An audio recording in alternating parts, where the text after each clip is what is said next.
Welcome, dear friend, to the Moon Mind Temple, a quiet haven where your heart can rest. Imagine sitting with me under a soft moonlit sky, a warm cup of tea in your hands, as we share stories to soothe your soul.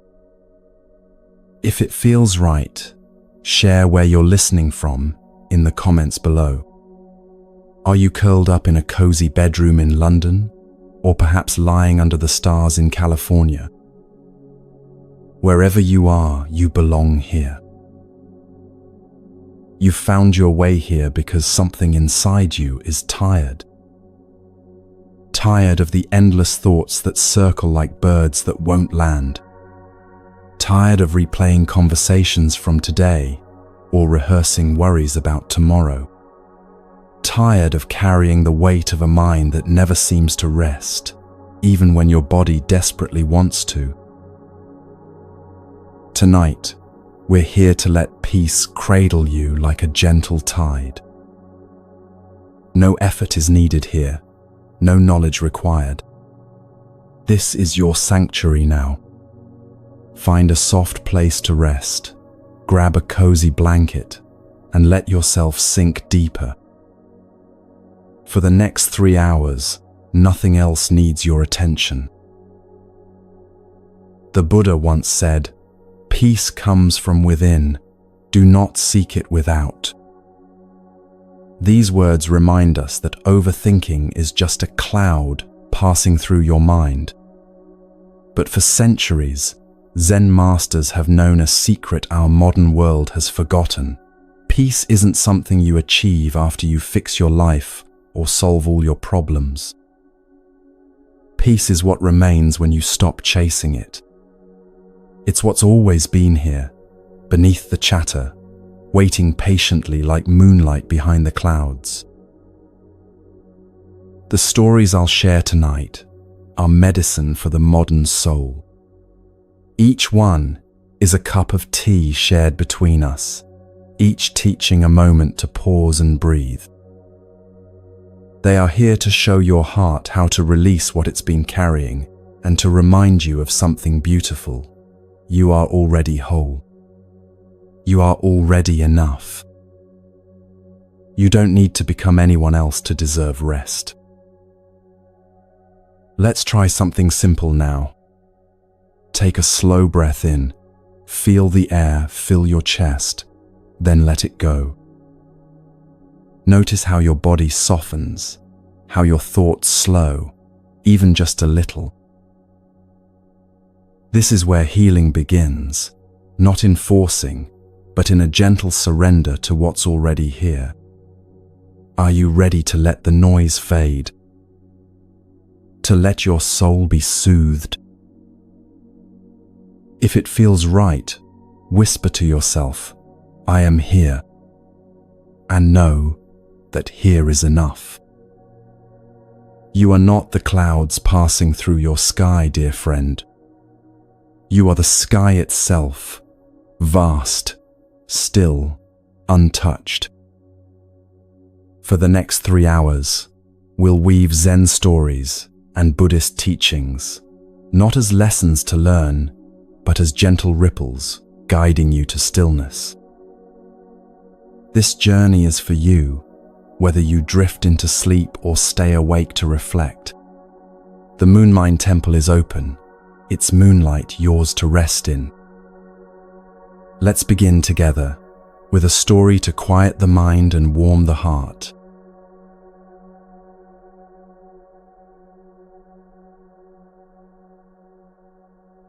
Let's settle into our first story, dear friend, one that feels like a quiet walk together through a misty valley.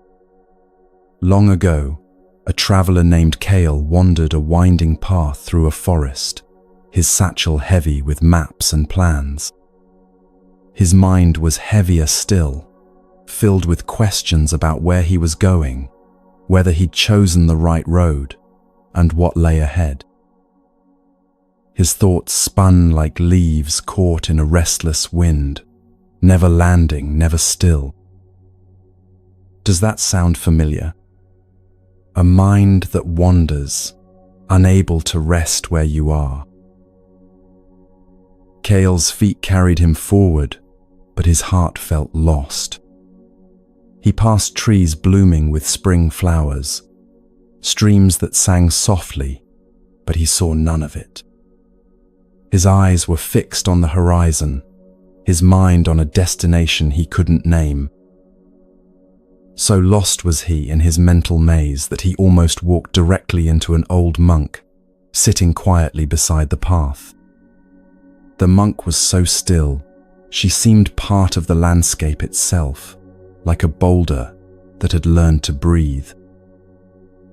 Kale stumbled, apologizing. "Forgive me," he said. "My mind was elsewhere." The monk smiled gently. "Your mind was elsewhere," she said softly, "but where were your feet?" The question stopped Kale completely. "My feet? They were here, I suppose. On the path." "Ah," nodded the monk. "So part of you never left at all. Tell me, while your thoughts were visiting yesterday's arguments and next week's worries, did your feet stumble? Did they lose their way?" "No," Kale replied slowly, a new understanding dawning. The monk gestured to a flat stone beside her. "Sit with me. Your thoughts are like a stream. They will flow. The suffering comes not from their movement, but from your belief that you must go with them." She picked up a single pebble from the ground. "Hold this," she said, "and tell me what you feel." Kale felt its cool weight, its smooth edges. For a moment, his thoughts paused, anchored to the pebble's quiet presence. "Now," the monk whispered, "let your mind rest here, not on the path ahead or behind." But soon his thoughts drifted again, to tomorrow's journey, to past mistakes. The monk saw his struggle and said, "Don't fight your thoughts. You are not your thoughts. You are the awareness that can observe them. You are the sky, vast and still. They are just clouds passing through." This story reminds us of a truth the Buddha shared. Whatever a monk keeps pursuing with his thinking and pondering, that becomes the inclination of his awareness. These words, like a friend's quiet guidance, remind us that overthinking pulls us from this moment, like Kale chasing a horizon he couldn't reach. But when we pause, when we notice what's here, a pebble, a breath, a heartbeat, we stop feeding the noise. The mind doesn't need to be forced quiet. It needs permission to rest. Let's practice this art of gentle, noticing together now. Take a slow breath in, feeling the air cool in your nose, warm in your chest. Let it out gently, like a sigh that carries away a worry. Now, notice a thought, maybe about today, tomorrow, or something unfinished. Don't push it away. Don't hold it close. Just watch it, like a cloud drifting across your sky. If it helps, you can simply say to yourself, thinking, as gently as you would call a beloved pet who has wandered from your side. Then, return to your breath. Your mind may wander a dozen times, and this is perfectly natural. Each gentle return is not a failure, but a victory. You're strengthening your capacity to rest in the present moment. You're learning to let the thoughts pass, knowing you can always return home to this breath, this moment, this quiet space. Kale stayed with the monk that night, holding the pebble until his mind softened. For the first time, He heard the stream's song, saw the stars through the oak's branches. He didn't need to know the whole path. He just needed to be here, fully, with the pebble's quiet weight. What's your pebble right now?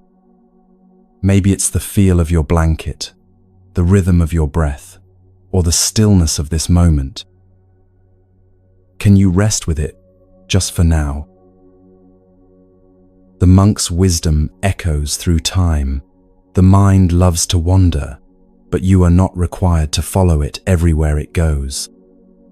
This practice isn't about silencing your mind forever.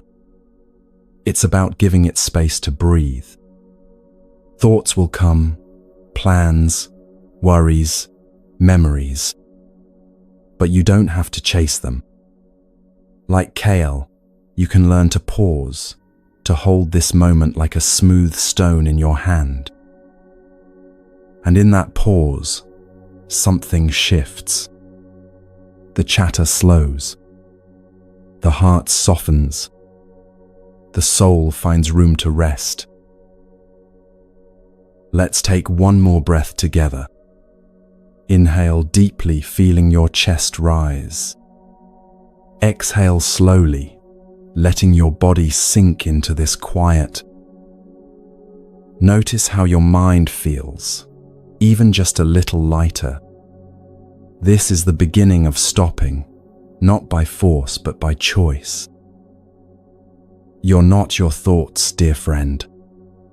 You're the sky they pass through, vast and free. As we move forward, carry this pebble of presence with you. Let it anchor you when your mind wants to wander. For now, let's rest in this stillness, ready for another story to guide us deeper.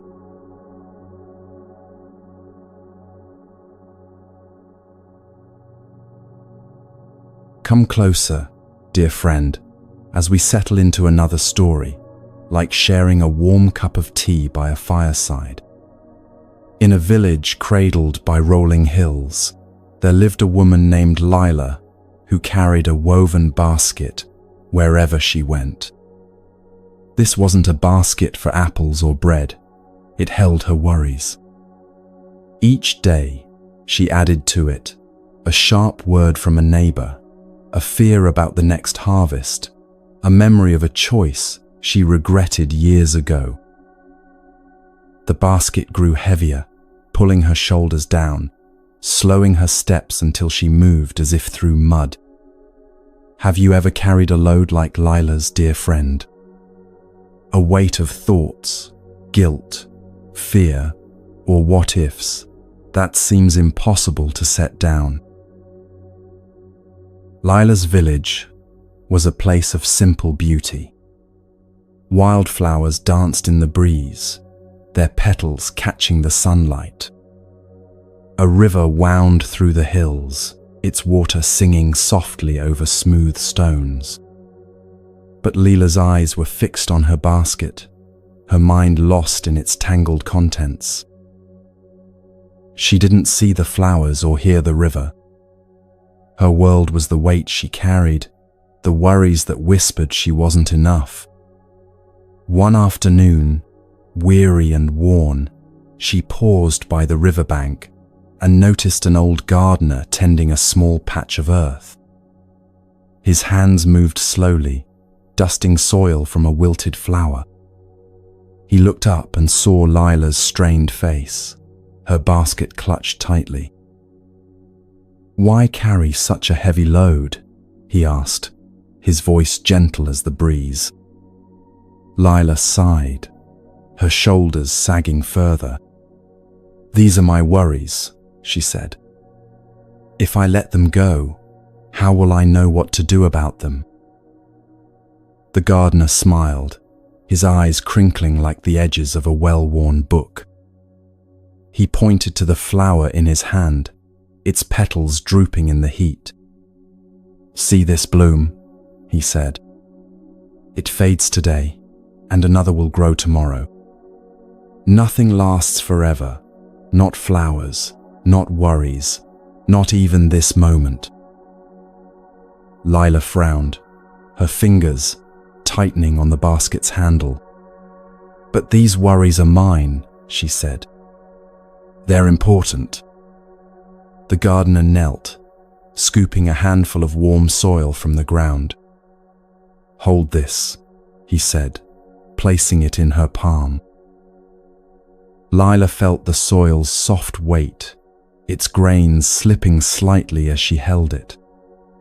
For a moment, her mind stilled, caught by the warmth against her skin. Your worries are like this soil, the gardener said. They feel solid, but they crumble when you stop gripping them so tightly. He nodded toward the river. Choose one worry, just one, and imagine placing it in the water. Lila hesitated, her heart racing. She thought of a small worry, a moment she'd spoken harshly to her sister, and pictured setting it on the river's surface. In her mind, the water carried it away, the worry shrinking until it vanished around a bend. Her chest felt a little lighter, her breath a little deeper. This story holds a truth the Buddha shared in the Dhammapada. All that we are is the result of what we have thought. The mind is everything. What we think, we become. These words, like a friend's quiet whisper, remind us that our thoughts shape our burdens. Lila's basket wasn't just woven straw, it was her mind holding on to pain, fear, and regret. But the Buddha's wisdom offers a path to freedom. When we cling to worries, we carry their weight. When we let them go, we make room for peace. This is impermanence. Nothing stays, not pain, not joy, not the heaviest thought. Everything passes, like water flowing or clouds drifting. Let's try this together now, dear friend. Bring to mind a worry you're carrying. It might be small, a moment you said too much or too little, or something heavier, like a fear that keeps you awake. Don't judge it, just notice it. Picture it as a stone in your basket, heavy but not you. Now, imagine standing by a river, its water clear and gentle. Place that worry on the surface. Let it float away. Watch it drift, growing smaller until it's gone.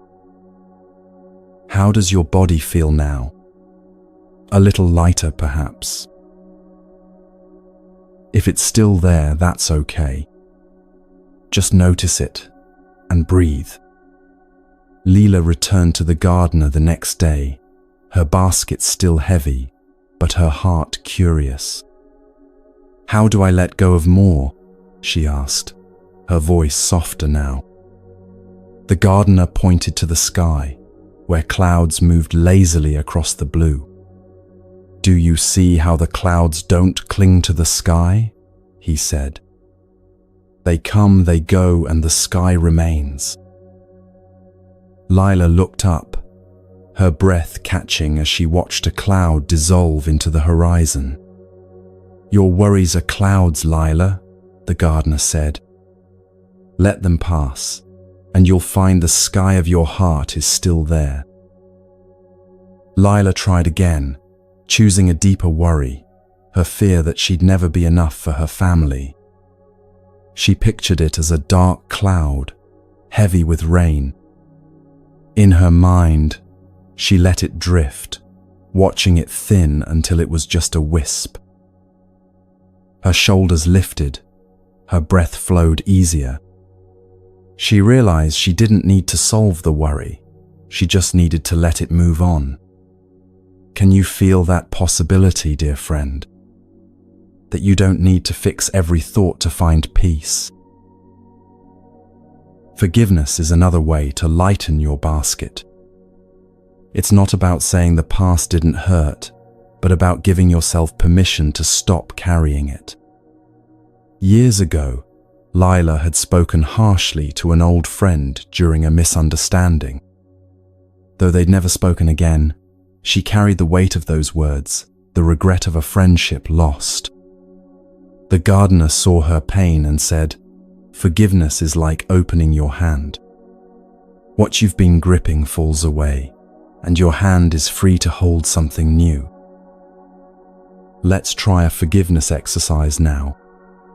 Think of a moment you've been carrying, maybe a time you disappointed yourself, or a time someone's words stung. Start small if it feels easier. Picture that moment as a cloud in your sky. Hold it gently, without judgment.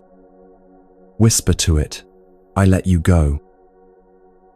You're not erasing the past, you're freeing yourself from its weight. Imagine the cloud drifting away, dissolving into the vast blue. Feel your heart soften, your chest open. Notice the quiet that remains, like a valley after rain. The teaching of impermanence is a gift. It tells us no worry is forever, no pain eternal. Lila's basket wasn't her. It was just what she carried. And you, dear friend, are not your worries either. You are the sky, the river, the space where peace lives. The Buddha's words remind us that what we hold shapes us, but we can choose what to hold. Choose forgiveness, choose lightness, choose this moment. What would it feel like to set down one more stone from your basket? Lila began visiting the river each evening, setting down one worry at a time. Some days new worries crept in, a neighbor's judgment, a fear of the future. That's human, isn't it? The mind loves to collect. But Lila learned to pause, to breathe, to let the river carry what she didn't need. One night, she stood by the water and saw the stars reflected on its surface. For the first time in years, she felt them, not just saw them, but felt their quiet light in her heart. Her basket was lighter, not empty, but enough to let her walk freely.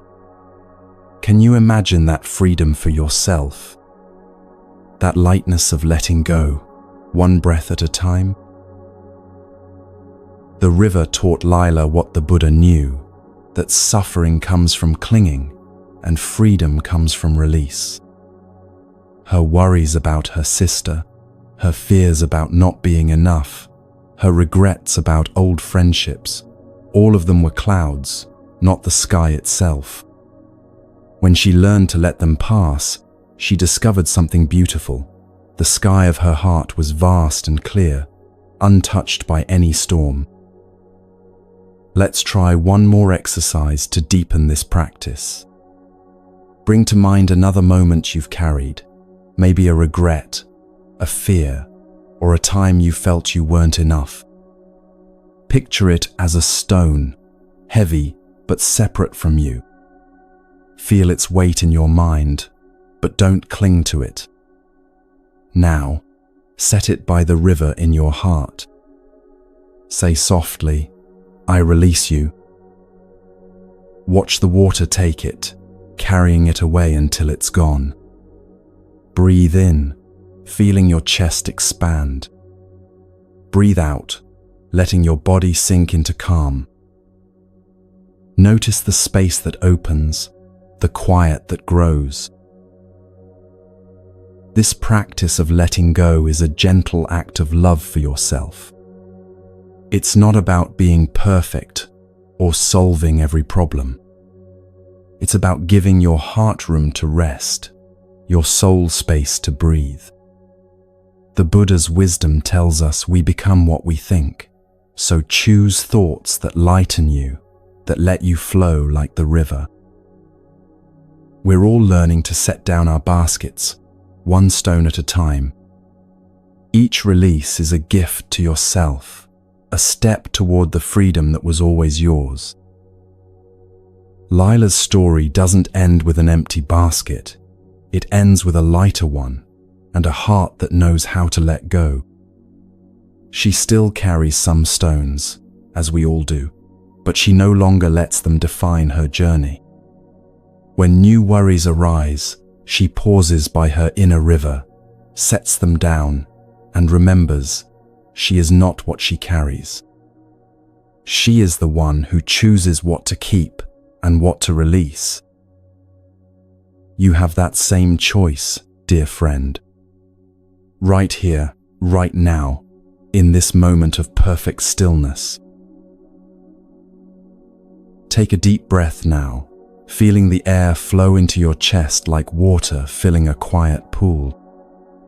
As you exhale, imagine releasing one more burden you've been carrying. Feel your shoulders soften, your heart open, your spirit lighten. You are not your worries, your fears, or your regrets. You are the vast sky through which they pass, the gentle river that carries them away. Rest now, as if you're lying beneath a vast, quiet sky, stars blinking softly above. Let your body settle, your shoulders sinking, your hands softening, your breath easing into a gentle rhythm. There's nothing to do, nowhere to go. Just be here, in this stillness, like a leaf resting on calm water. Your mind may stir, whispering a thought, a worry, a memory, a plan. Let it come, let it go, like a breeze passing through an open window. You don't need to follow it. Stillness is your home, waiting beneath the noise. Feel your breath, slow and soft, like a tide kissing the shore. Inhale, sensing the air fill you with quiet. Exhale, letting thoughts drift away, weightless and free. This moment is enough, just this breath, just this calm. You are like a still lake, reflecting the moon's gentle light. Thoughts may ripple across your surface, but they don't change your depths. Let them pass without holding on. Your stillness remains steady and whole. Notice your body, how it rests, the weight of your legs, the softness of your chest rising and falling. There's no need to strive, no need to fix anything. Stillness holds you like a warm blanket on a cool night. Can you feel its embrace? If a thought arises, a task undone, a fear, a hope, smile at it gently. It's just a cloud crossing your sky, not your sky itself. Let it drift without chasing or pushing. You are the quiet beneath, vast and untouched. Breathe again slowly, feeling the air move through you. Each breath is a return to stillness, a letting go of what pulls you. You don't need to be more than you are. This moment, this breath is your peace. Imagine a single star above, its light steady in the dark. Your heart is like that star, calm, present, shining without effort. Let thoughts fade, like distant echoes, and rest in that light. Stillness is yours, always here, always waiting. Feel your body soften further, sinking deeper into rest. Your breath flows easily, like a stream finding its way. Each exhale carries away tension. Each inhale brings calm. You're held in this quiet, safe and whole. If your mind wanders, that's okay. Gently guide it back to your breath, to the stillness within. Inhale, feeling your body here, now. Exhale, letting all else slip away. This is your sanctuary, this moment, this calm. Rest deeper now, as if floating on a gentle wave. Your thoughts may come, but they don't own you. You are the stillness, the quiet, the peace beneath. Let yourself drift towards sleep or a deeper calm. The night cradles you with infinite tenderness. Each breath connects you to something larger, the rhythm of earth, the pulse of stars. Nothing is required of you now, except presence. Just this breathing, just this being. Perhaps you notice sounds around you, the hum of silence, the whisper of air. These become part of your peace, woven into the fabric of stillness. Everything belongs here, including you. Especially you. Your eyelids grow heavy, like curtains drawing closed on the day.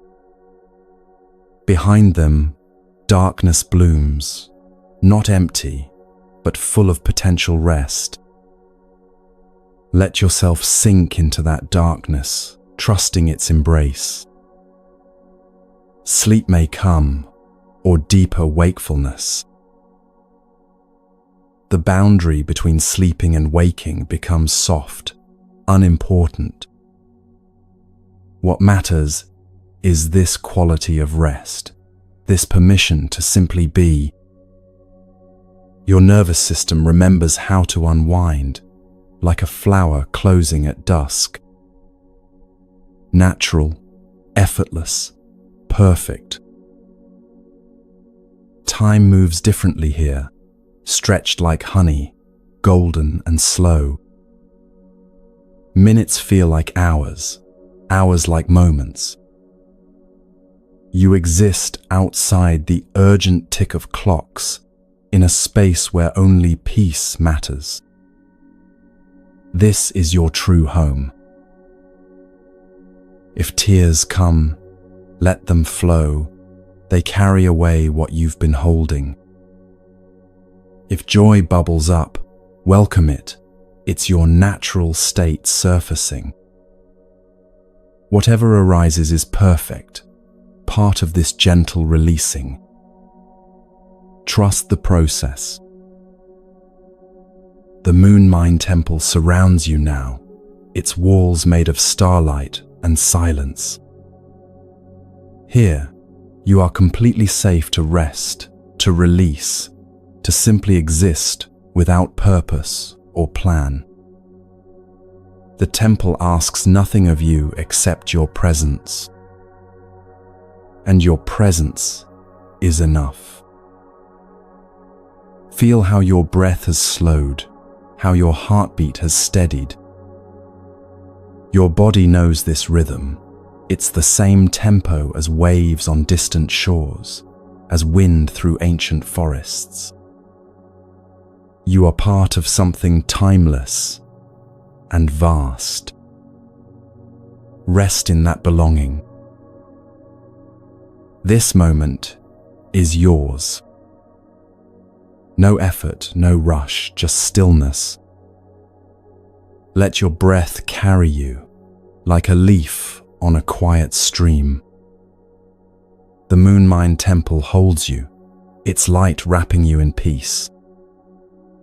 Stay here as long as you need.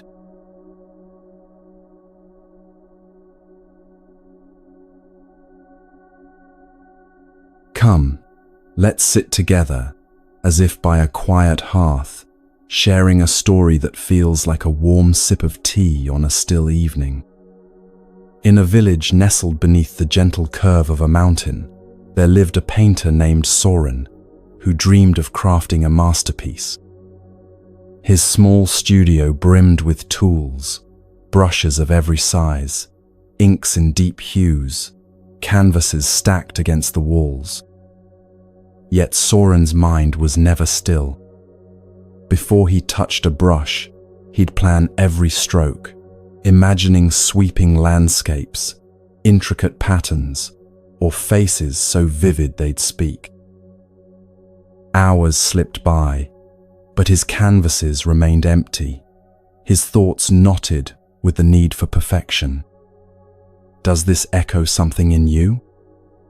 A mind so busy planning, worrying, or chasing what's next that it forgets to rest in what's now. Soren's village pulsed with quiet beauty. Children ran through dusty lanes, their laughter mingling with the rustle of leaves. Sparrows darted between rooftops, their songs sharp and fleeting in the morning air. A stream wound through the village, its water catching the light like scattered coins. But Soren rarely noticed these things. His eyes were fixed on the idea of a perfect painting, his heart heavy with the fear of falling short. Each night he'd lie awake, his mind tracing what the next day's work should be, what it must be to be enough. One morning, exhausted by his own thoughts, he wandered to a temple at the village's edge, its stone path worn smooth by years of quiet steps. There he saw an old monk sweeping the path, her broom moving with a rhythm so steady it seemed to hum.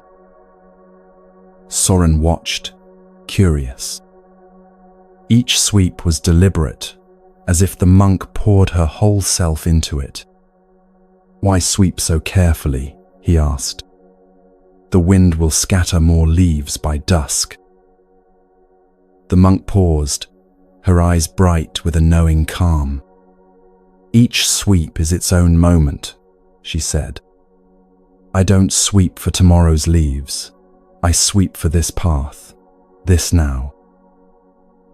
Soren shook his head, his mind still racing with plans. "But I want my painting to be perfect," he said. "I think of every detail, yet I can't even start." The monk set her broom against a wall and beckoned him to a shaded corner of the temple. She handed him a single brush and a small bowl of ink. "Make one stroke," she said. "Just one, as if it's all you'll ever paint." Soren's hand trembled, his thoughts swirling. What if the stroke was too bold, too faint, too wrong? The monk saw his hesitation and smiled, her voice soft as a breeze. "Don't paint the mountain or the sky," she said.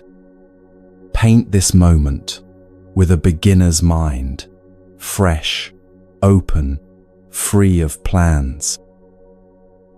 Soren took a breath, feeling the air steady his racing heart. He dipped the brush in ink and drew a single line across the paper, bold and curving, like a river finding its way. It wasn't perfect, but it was alive, complete in its simplicity. For the first time, his chest felt light, as if the brush had swept away his need to control. He looked at the monk, his eyes wide. "That felt enough," he said. This story carries a truth the Buddha shared in the Dhammapada: "With our thoughts we make the world." These words, like a gentle nudge from someone who cares, remind us that overthinking weaves a world of complexity, of striving for a perfection that keeps us stuck. A beginner's mind, open, curious, unburdened, sees each moment as new, like Soren's single stroke. It's not about silencing thoughts, but meeting them with simplicity, letting them be enough as they are. Can you feel that possibility? That you don't need to plan every step to find peace? Let's try a simple practice now, one that brings us back to this moment. Find something near you, the texture of your blanket, the weight of your hands in your lap, the soft sound of your breath. Choose one thing, as Soren chose one stroke. Rest your attention there, as if it's the only thing in the world. If you choose your breath, feel the air move in, cool and light, filling your chest like a quiet tide. Feel it leave, slow and warm, carrying away tension. If a thought tugs, a task, a worry, a plan, don't fight it. Smile at it, like you'd smile at a child pulling at your hand. Then come back to your one thing. What does it feel like to rest here without needing it to be perfect? Soren returned to the temple the next day, his brush tucked in his sleeve. I tried another stroke, he told the monk, but my mind started planning again. A whole painting, a masterpiece. The monk nodded, her eyes tracing a sparrow perched on a low branch. Does the sparrow plan its song? She asked. It sings because it's here, because this moment calls for it. Soren watched the sparrow, its tiny chest rising with each note, free of any need to be more. He realized he didn't need a grand canvas, he needed to trust one stroke, one moment.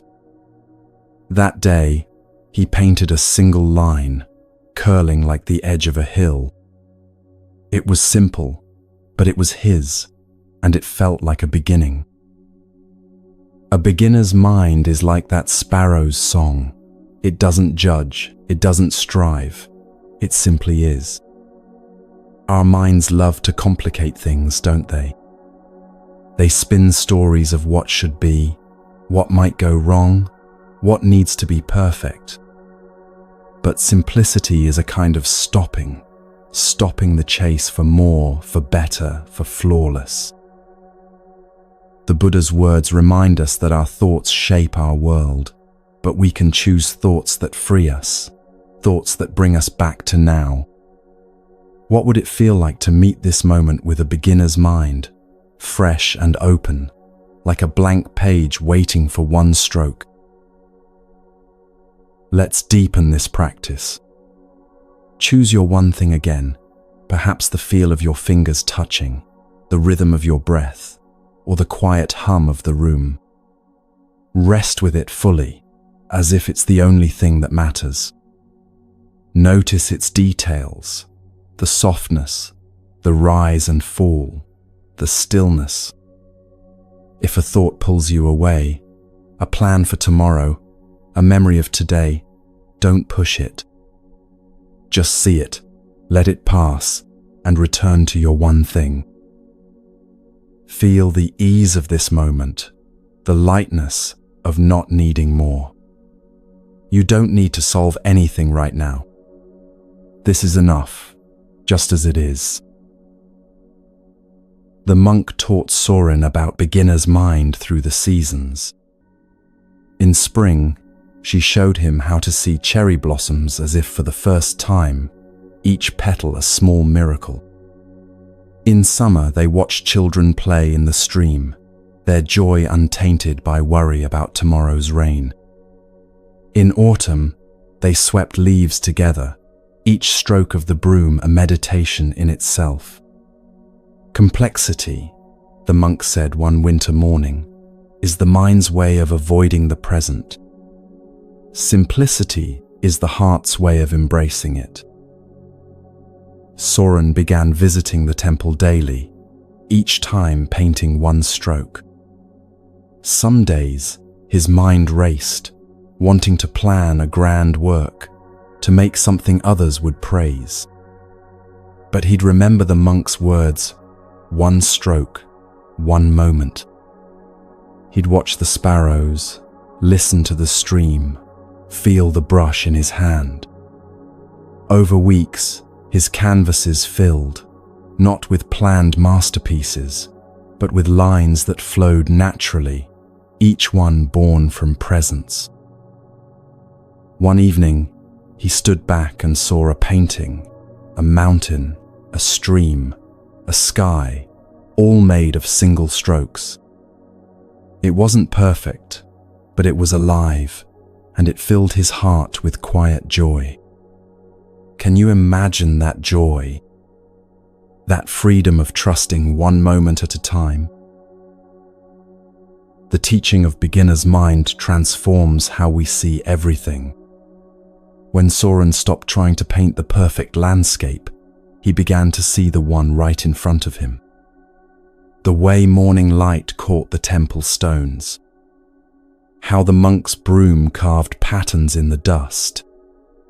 The simple beauty of ink spreading across paper. His life became richer not because he added complexity, but because he removed it. This practice of simplicity is a gentle gift. It's not about emptying your mind or achieving some grand state. It's about meeting each moment as new, like a painter with a fresh brush, unburdened by what came before or what's next. Your thoughts may tug. They're used to planning, worrying, perfecting. But you can choose to return to this moment, to one breath, one sensation. The Buddha's wisdom tells us we shape our world with our thoughts. So choose simplicity, choose presence, choose now. What's your one stroke today? Maybe it's the feel of your breath, the weight of your body, the quiet of this space. Let's try one more practice to anchor this feeling. Choose your one thing again, your breath, your hands, a sound nearby. Rest with it as if it's the only thing in the world. Notice its details, without adding a story. The rise of your chest, the texture of your blanket, the stillness around you. If your mind wanders, gently guide it back, like a kite settling to the ground. Feel the freedom of this simplicity, the ease of not needing more. You are enough, just as you are. This is your beginner's mind, open and free. Soren's life changed, not because he painted a masterpiece, but because he learned to live one stroke at a time.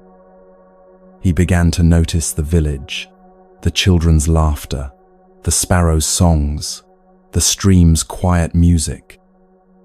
His heart grew lighter, his mind less crowded. He didn't need to plan every moment. He needed to live them, fully, simply. Can you feel that shift? That lightness of letting each moment be enough? The monk's final lesson came on a snowy day, when the temple path was covered in white. "See how the snow doesn't try to be anything but snow," she said. "Each flake falls exactly where it belongs, perfect in its imperfection." Soren watched the snow dance in the air, each crystal unique yet part of something larger. He understood then that simplicity wasn't about doing less, it was about being more present with whatever he was doing. Years later, people would come to see Soren's paintings, drawn by their simple power. But Soren knew the secret wasn't in the finished works, it was in each single stroke, painted with a beginner's mind, fresh and alive. He would tell visitors, "Don't look for perfection in the painting. Look for presence in the brushstroke." This is the simple path, not a destination, but a way of walking. Not about achieving perfection, but about embracing each imperfect moment with fresh eyes. The Buddha's teaching reminds us that with our thoughts, we make our world. So make it simple, make it present, make it one breath at a time. Your one stroke is waiting. Not tomorrow, not when you're ready, now. Rest in this simplicity, in this beginner's mind that sees each moment as new. Let your breath be your brush, this moment your canvas. Paint one stroke of presence, one breath of peace. And know that this is enough. You are enough. This moment is enough. Feel how your body has softened, how your mind has quieted through this simple practice. There's no need to carry complexity forward. Just this breath, just this presence, just this gentle return to now. The simple path is always here, waiting for your next step.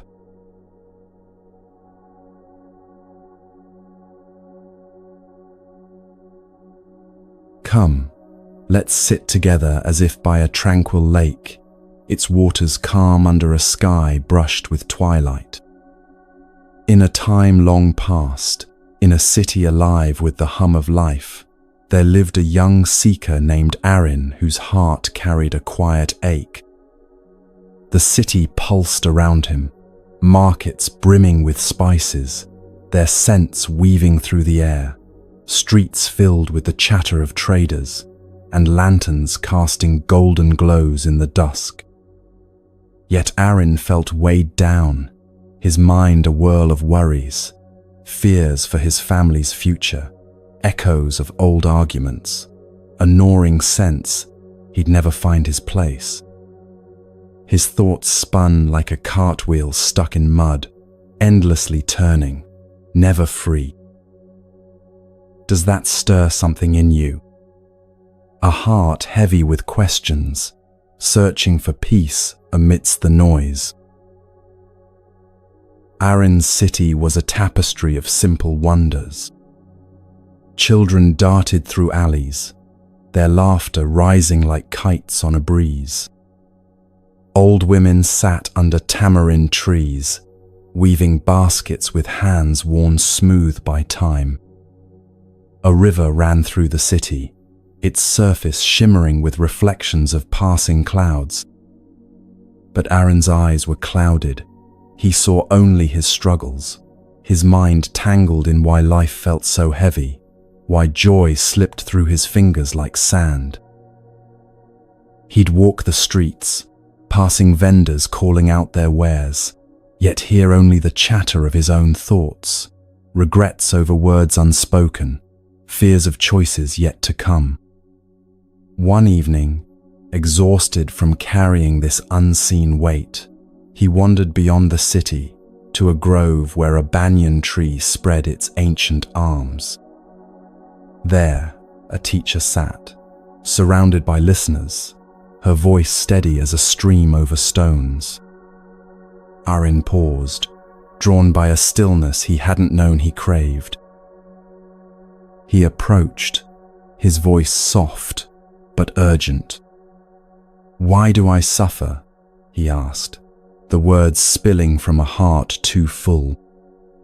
The teacher looked at him, her eyes kind yet piercing, like moonlight cutting through fog.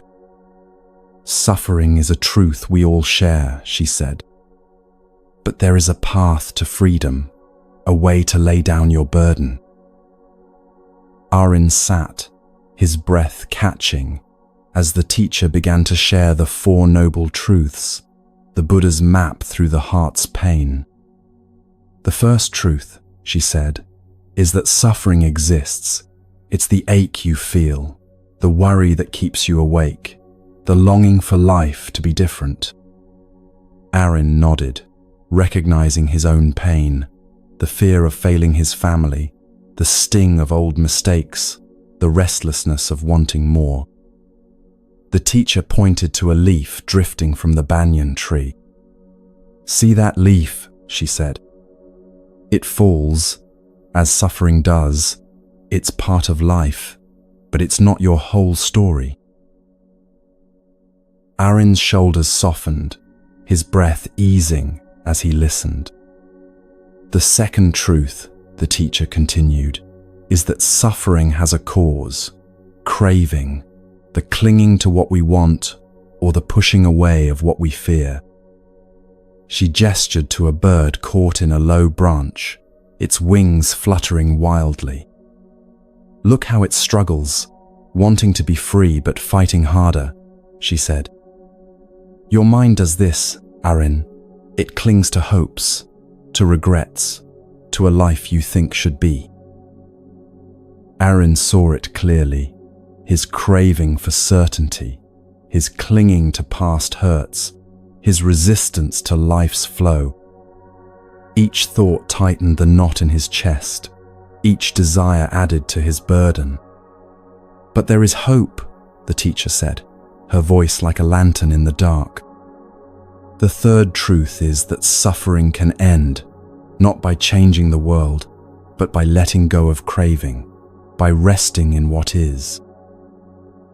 Irene's eyes widened, a spark of possibility igniting. Could freedom be so close? The teacher's words flowed on, steady and clear. "The fourth truth," she said, "is the path to freedom, a way of living with mindfulness, kindness, and wisdom." She picked up a small stone from the grove's soft earth and placed it in Aaron's hand. "Feel this," she said. Aaron held the stone, its cool weight grounding him, its smooth surface steadying his racing thoughts. "This is mindfulness," the teacher said. "Rest in this moment, not in what was or what might be." Aaron felt his heart settle, as if the stone anchored him to the earth.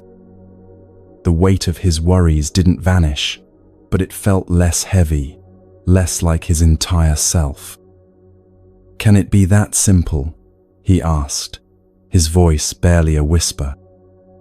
The teacher smiled, her face soft as the grove's shadows. "The path is simple, Aaron, but it asks for practice. One breath, one step, one moment at a time." The Buddha's wisdom lights this path, shared in the Samyutta Nikaya. When one sees the origin of suffering, one sees the cessation of suffering. These words, like guidance from someone who truly understands, remind us that suffering isn't a fault, it's a truth we can face with courage. By seeing it, understanding its cause, and walking the path of mindfulness, we find freedom. Arin's suffering grew from clinging to plans for a perfect future, to regrets over past words, to a self he thought he should be. But the Four Noble Truths offered a way to stop, to release, to rest in the present. Can you feel that invitation? That your suffering, though real, doesn't have to hold you forever? Let's explore each truth more deeply, starting with the first, the reality of suffering. This isn't about being pessimistic or dwelling in pain. It's about honest recognition. Like Aaron, we all carry burdens, the stress of daily life, the ache of loss, the weight of uncertainty. Sometimes suffering is dramatic, grief, illness, betrayal.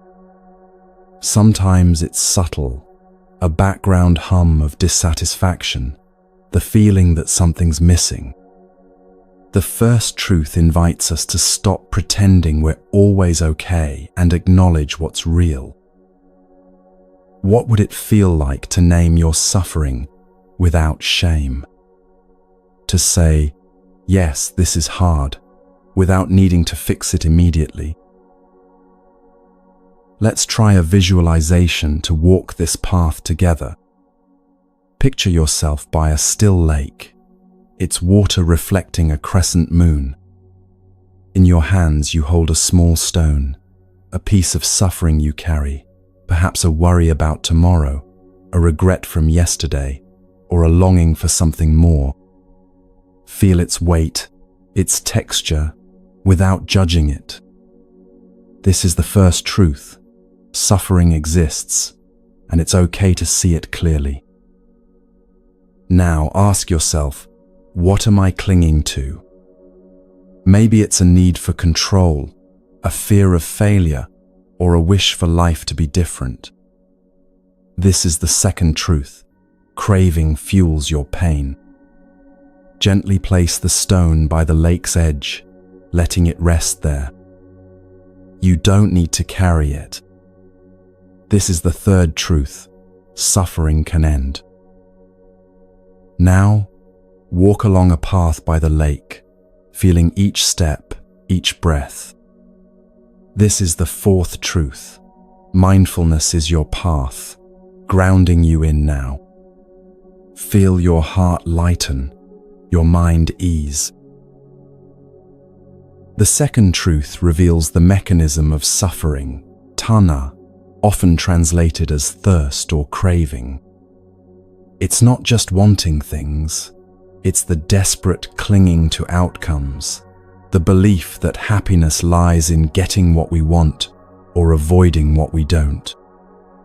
Arin's mind was constantly reaching for his family's approval, for certainty about the future, for a version of himself that felt worthy. Each reach created tension, like a rubber band stretched too tight. We crave pleasure and push away pain, but life offers both in endless cycles. The craving itself, not the circumstances, becomes the source of our distress. Have you noticed this in your own life? How wanting things to be different creates more suffering than the situation itself. The teacher showed Arin how craving worked through simple examples. When you argue with a friend, she said, what hurts more, their words, or your craving for them to understand you? Arin thought of recent conflicts, realizing his deepest pain came from desperately needing others to see his point of view. When you fear the future, the teacher continued, what causes more anxiety, uncertainty itself, or your craving for guarantees? Again, Arin saw the truth. His suffering multiplied when he fought against life's natural uncertainty. The teacher smiled gently. Craving turns natural human experiences into battlegrounds. But you can choose to stop fighting. Let's deepen this visualization. Return to your lake, the moon's light dancing on its surface. Hold another stone, another piece of suffering, maybe a fear that wakes you at night, a guilt you've carried, or a hope you're afraid to release. Feel it, see it, without pushing it away. This is the first truth. Suffering is real, and naming it is brave. Now, notice what fuels this suffering: a craving for certainty, a clinging to what was, a resistance to what is. This is the second truth. Craving binds you. Set the stone down by the water, letting it rest without holding on. This is the third truth. Freedom is possible when you let go. Walk the path by the lake again, feeling the ground beneath your feet, the air in your lungs. This is the fourth truth. Mindfulness carries you forward, step by step. Feel the calm that grows, the space in your chest. What does it feel like to rest here, even for a moment? The third truth, that suffering can end, often meets resistance. Our minds protest, but what about injustice?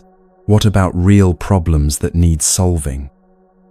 The Buddha wasn't suggesting we ignore genuine issues or become passive. He was pointing to the difference between pain and suffering. Pain is inevitable. Illness, loss, change are part of life. Suffering is optional. It's the mental story we add, the resistance we create, the craving that amplifies pain. When Arin's teacher spoke of ending suffering, she meant ending the unnecessary anguish he created through clinging. The first step was believing this freedom was possible. Not tomorrow, not after everything was fixed, but right now. The fourth truth outlines the path, traditionally known as the Noble Eightfold Path. But think of it not as a rigid program, but as 8 interconnected aspects of wise living. Right view means seeing clearly, recognizing that your thoughts aren't facts, that impermanence governs all things. Right intention involves aligning your heart with wisdom rather than craving. Right speech, action, and livelihood create harmony in your relationships and work. Right effort balances striving with acceptance. Right mindfulness brings awareness to each moment. Right concentration develops the ability to rest in presence. These aren't rules to follow perfectly, but principles to return to again and again. Arin began practicing these teachings in small ways. When anxiety arose about his family's future, he'd hold the stone and practice right view, seeing his worry as a passing storm, not permanent reality. When old resentments surfaced, he'd practice right intention, choosing compassion over righteousness. When conversations grew heated, he'd practice right speech, pausing before reactive words. Gradually, the knot in his chest began to loosen. Not because his life became perfect, but because he stopped demanding that it should be. Let's try another visualization to carry this deeper. Picture your lake again, its water a mirror for the stars. Hold a third stone, a piece of suffering, perhaps a doubt, a fear, or a longing you've held tightly. Feel its shape, its weight, without judgment. This is the first truth. Suffering is part of life, and seeing it is strength. Ask yourself, what am I holding on to? A need for approval, a regret, a wish for things to be different? This is the second truth. Craving keeps suffering alive. Gently place the stone by the lake, letting it rest without clinging. This is the third truth. Freedom comes when you release. Now, walk the path by the lake, feeling each step, each breath, each moment. This is the fourth truth. Mindfulness is your way, simple and present. Feel your heart soften, your mind still. You are not your suffering. You are the path, the lake, the quiet sky. The beauty of the Four Noble Truths lies in their practicality. They don't require belief in anything supernatural, just honest observation of how the mind creates suffering. Every time you notice craving arising, the desperate need for approval, the resistance to discomfort, the clinging to pleasant experiences, you can pause and remember, this is the second truth in action. Every time you let go, even slightly, you taste the third truth. Every moment of mindfulness is the fourth truth lived. Arin's transformation wasn't dramatic or sudden. It unfolded gradually, like dawn breaking slowly over the city. He still felt sadness, fear, and uncertainty, but these emotions no longer dominated his inner landscape. They arose and passed like weather systems, natural and temporary. The teacher gave Arin a final teaching about the truths. "Don't try to master them," she said. "Let them master you. When suffering arises, let it teach you about clinging. When you let go, let it show you freedom's taste. When you walk mindfully, let each step be a prayer of presence." She picked up 4 stones from the ground and placed them in a circle. The truths are like these stones, distinct but connected, each one supporting the others. Arin understood then that the path wasn't linear but cyclical, each truth deepening the others. Years later, when people asked Arin about his peace, he would tell them about the teacher under the banyan tree. "She didn't give me answers," he would say. "She showed me the questions I was already asking and taught me how to listen to the responses." The 4 noble truths became his compass, not his destination. They guided him through life's inevitable storms, while reminding him that beneath every tempest, stillness waited. The 4 noble truths are a map, not to a far-off place, but to the ground you stand on. The first truth invites you to see suffering, not as a burden, but as a truth shared by all. It's the worry that wakes you, the regret that lingers, the longing for life to feel easier. Seeing it is courage, not weakness. The second truth reveals its cause, the craving that tightens your heart, the clinging to what you want, or the pushing away of what you fear. It's the mind's habit of grasping, like hands holding too tightly to a rope. The third truth offers hope. Suffering can end, not by force, but by letting go, by softening your grip. And the fourth truth lights the path, mindfulness, kindness, wisdom, lived one breath at a time. Arin walked this path, not perfectly, but with heart. He'd return to the city, noticing its beauty, the children's laughter, the scent of jasmine, the lantern's glow. His worries still came, as they do for us all. But he learned to see them, to understand their cause, to let them go, to walk with presence. Let's anchor this understanding with one final visualization. Return to your lake, its surface now perfectly still, reflecting the vast night sky. Hold a final stone, representing all the suffering you've carried, all the ways you've struggled against life's flow. Feel its weight, its reality, without resistance. This is the first truth: suffering exists, and acknowledging it is the first step to freedom. See how your mind wants to grasp, to control, to make things different. This is the second truth. Craving is the root of your struggle. Now, with infinite gentleness, place this stone beside all the others at the lake's edge. Watch how the water remains undisturbed, vast and accepting. This is the third truth. Peace is possible when you stop fighting what is.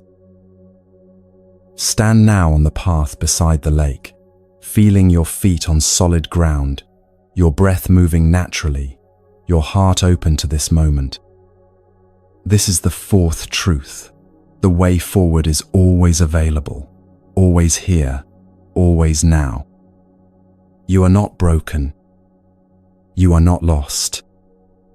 You are walking the ancient path that countless beings have walked before you, the path that leads not away from life, but deeper into its true nature. The Buddha's words guide us like steady stars in the night sky. Suffering is real, but it's not the end. Its cause is clear, and its end is possible. The path is here, in this breath, this moment.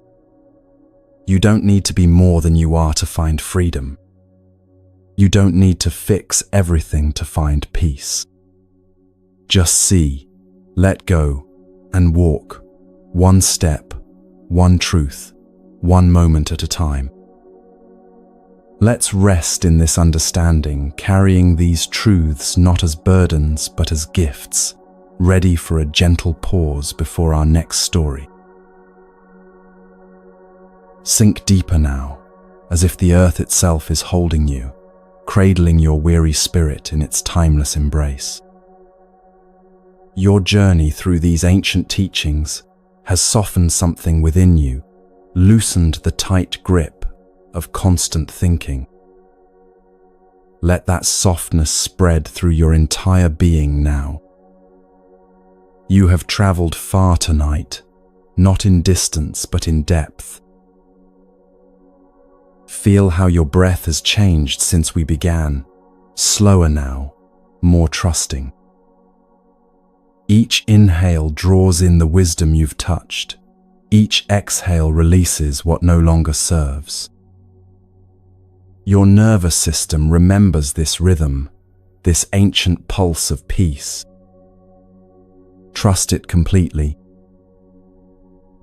The stories you've heard are becoming part of you now.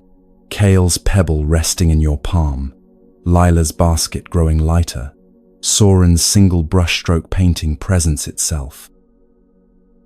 These aren't just tales but medicine, working quietly in the depths of your consciousness. Let their healing continue even as your awareness drifts. Your mind may still whisper thoughts, but notice how different they feel now. Less urgent, less demanding. Like distant voices from another room, they drift by without requiring your attention. You have learned the secret. You are not those voices. Picture yourself floating on a vast, warm ocean under an infinite canopy of stars. Each star represents a moment of peace you've discovered tonight. They shine not because you earned them, but because you remembered they were always there.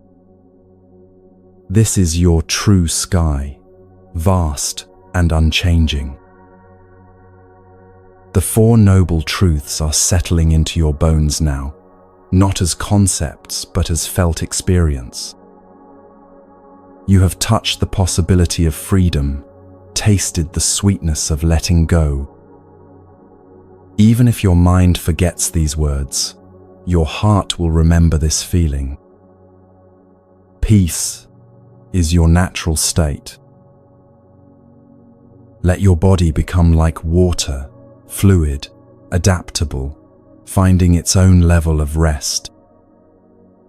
Release any remaining tension in your shoulders, your jaw, your hands. There's nowhere you need to be, but here. Nothing you need to become, but present. This moment holds everything you need. If worries about tomorrow try to surface, meet them with the gentleness of Lila by her river. Set each concern on the water's surface and watch it float away. Tomorrow will take care of itself. Tonight is for rest, for release, for remembering who you are beneath all the stories. The Moonmine Temple surrounds you now with its luminous silence. Its walls are made of starlight and ancient wisdom, its foundation built on the bedrock of your own awakening heart. Here, you are completely safe to surrender, to stop trying, to simply be.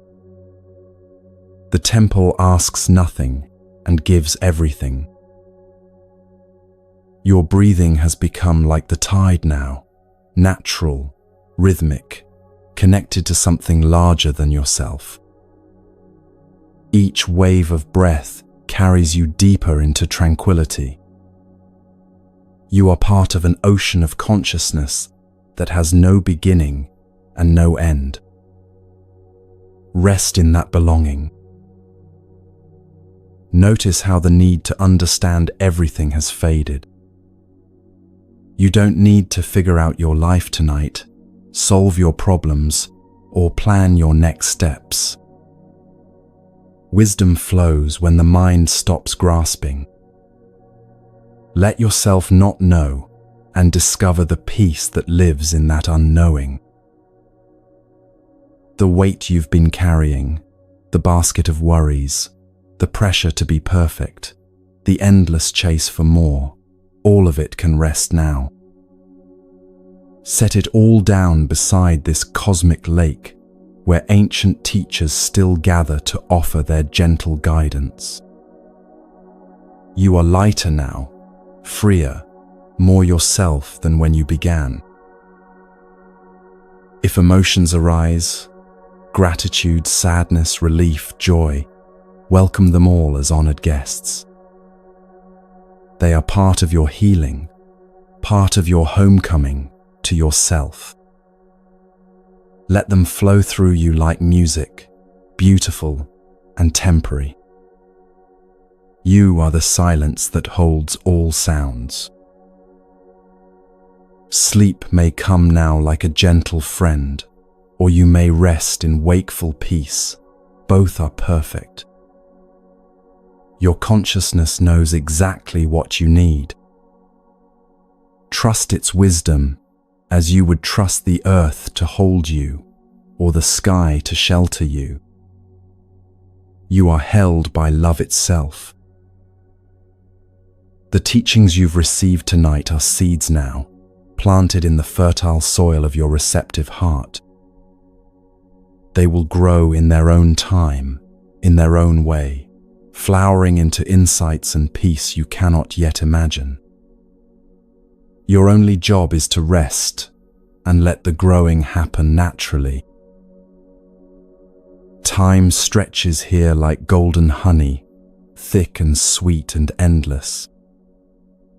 Past and future dissolve into this eternal now where healing happens without effort.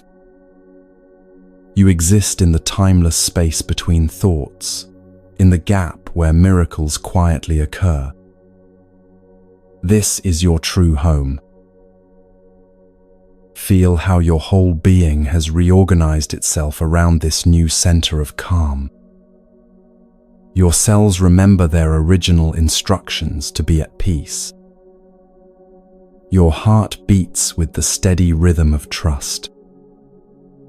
Your spirit recognizes itself in this ancient sanctuary of stillness. The night holds you like a mother holds her sleeping child, completely, unconditionally, with infinite tenderness. You are precious beyond measure, exactly as you are in this moment. No improvement needed, no fixing required. You are enough. You have always been enough. Let this knowing settle into every corner of your being as you rest here in the heart of the Moon Mind Temple. All the wise ones who have walked before you send their blessings across time and space. You are part of an unbroken lineage of seekers who found their way home to peace. Welcome home.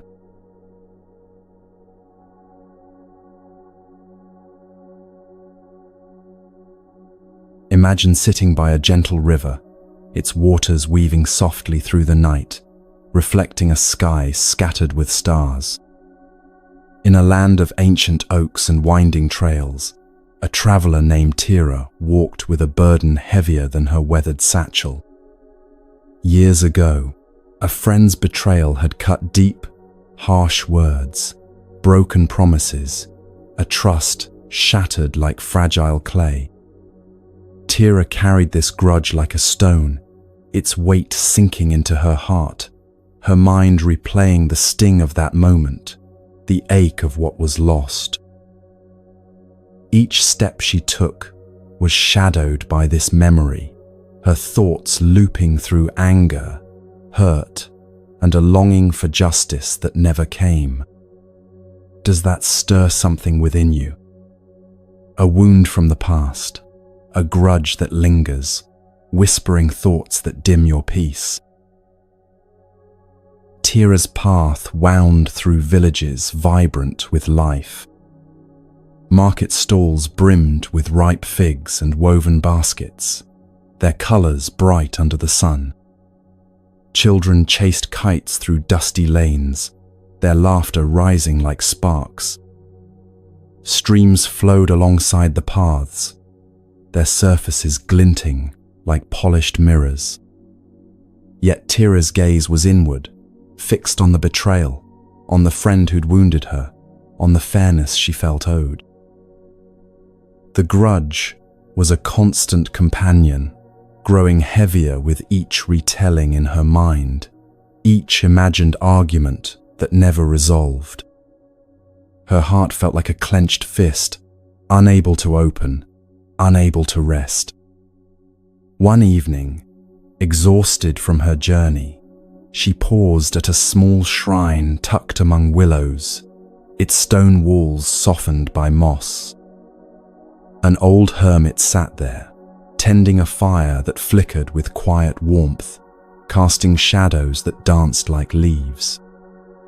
His hands moved with care, placing twigs in the flames as if each act held the world's weight. Tira watched, her chest tight with unspoken pain. "How do you find peace?" she asked, "when the past holds you captive?"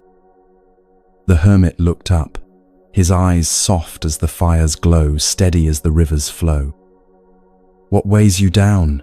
he asked, his voice calm, inviting her to speak.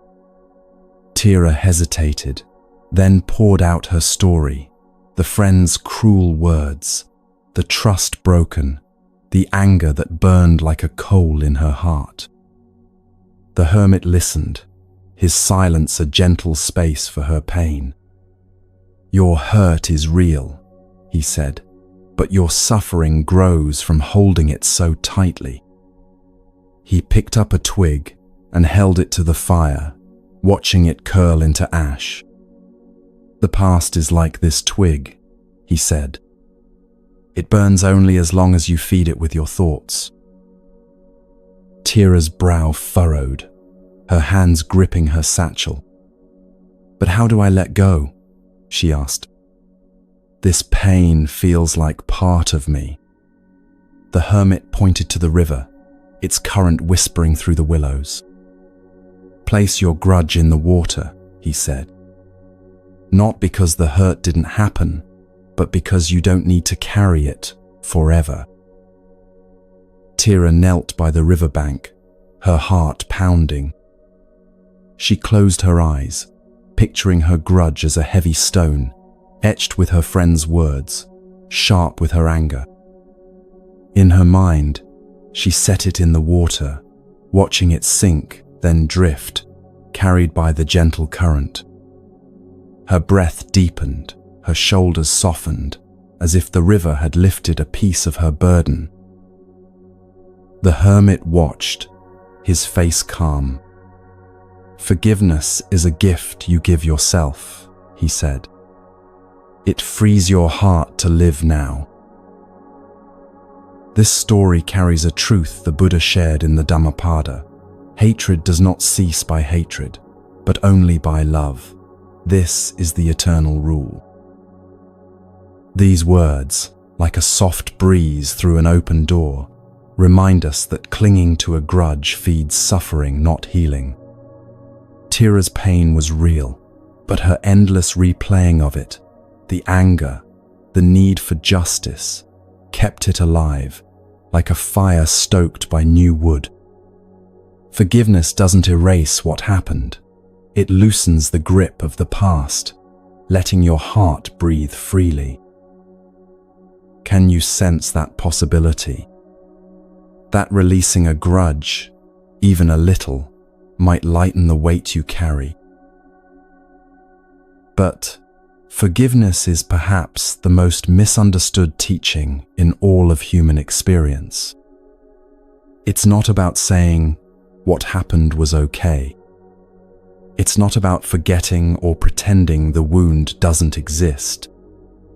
It's certainly not about reconciling with those who hurt you. True forgiveness is about freeing yourself from the prison of resentment, releasing the poison you've been drinking while hoping it would hurt someone else. Tira discovered this slowly, through many conversations with the hermit and many nights by the river. Each time she thought she'd forgiven, another wave of anger would surface. "This is normal," the hermit assured her. "Forgiveness is not a destination, but a practice, like tending a garden that keeps growing weeds." Let's try a forgiveness exercise to explore this path. Picture yourself by a river, its waters flowing gently under a starlit sky. In your hands you hold a stone, a grudge you've carried, perhaps a moment someone wounded you, or a time you judged yourself harshly. Feel its weight, its rough edges, without pushing it away. See it clearly, the words spoken, the moment that stung, the pain it holds. This is your truth, and it's brave to face it. Now, ask yourself, what am I feeding with this grudge? Anger, betrayal, a need for things to be different? Gently place the stone in the river, watching it slip into the current. See it drift, growing smaller, carried away by the water's flow. This is forgiveness, not erasing the past, but freeing your heart from its hold. Breathe in, feeling your chest lift. Breathe out, letting tension flow with the river. How does your heart feel now? Perhaps a little lighter. Tira returned to the shrine the next evening, her satchel still heavy but her steps less burdened. "The river helped," she said, "but the grudge creeps back when I think of her words." The hermit nodded, placing another twig in the fire. "The mind loves to cling," he said, "like a hand gripping a thorn. The tighter it holds, the deeper it cuts." He pointed to a willow by the river, its branches swaying in the breeze. "See how the willow bends?" he asked. "It doesn't fight the wind, it moves and stays whole." Tira watched the willow, its leaves dancing without resistance. She saw that forgiveness wasn't a single moment but a practice, a choice to bend, to release, again and again. She closed her eyes, picturing her grudge as another stone, setting it in the river once more. Her breath softened, her heart opened, like a flower catching light. The hermit taught Tira about the different layers of forgiveness. First, he said, comes the forgiveness of the event, releasing the need for it to have been different. This was perhaps the hardest part for Tira. She wanted to rewrite history, to make her friend kinder, their parting gentler. But wanting the past to be different, the hermit explained, is like trying to change the course of a river that's already reached the sea. Gradually, Tira began to accept that what happened, happened. Not because it was right, but because fighting reality only created more suffering. Second, the hermit continued, comes forgiveness of the person. This stirred resistance in Tira's heart. Why should she forgive someone who'd never apologized, never acknowledged the pain they'd caused? The hermit smiled gently. You forgive not because they deserve it, but because you deserve peace. He explained that hurt people, that her friend's cruelty likely came from their own unhealed wounds. This doesn't excuse their behavior, he said, but it helps you see it as their limitation, not your unworthiness. Understanding this, Tira felt her anger begin to transform into something softer, not approval, but a kind of sad compassion for two people who'd lost each other to pain. Third, the hermit said, comes the hardest forgiveness of all, forgiving yourself. Tira's eyes filled with tears she hadn't known she was holding. For what? She whispered. For trusting someone untrustworthy, the hermit said gently. For not seeing the signs earlier. For the things you said in anger. For carrying this pain so long it poisoned other relationships. For being human in a situation that required perfection. Tira sobbed then, releasing tears that had been frozen in resentment for years. The hermit sat quietly beside her, his presence a wordless permission for her pain. Let's try a deeper forgiveness exercise now.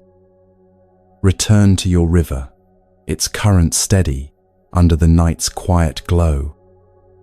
Hold another stone, a grudge, perhaps a smaller one, like a moment you spoke too harshly, or a deeper one, like a betrayal that lingers. Feel its shape, its weight, without judgment. See the moment it holds, the words, the feelings, the ache it carries. This is your truth, and it's okay to hold it gently.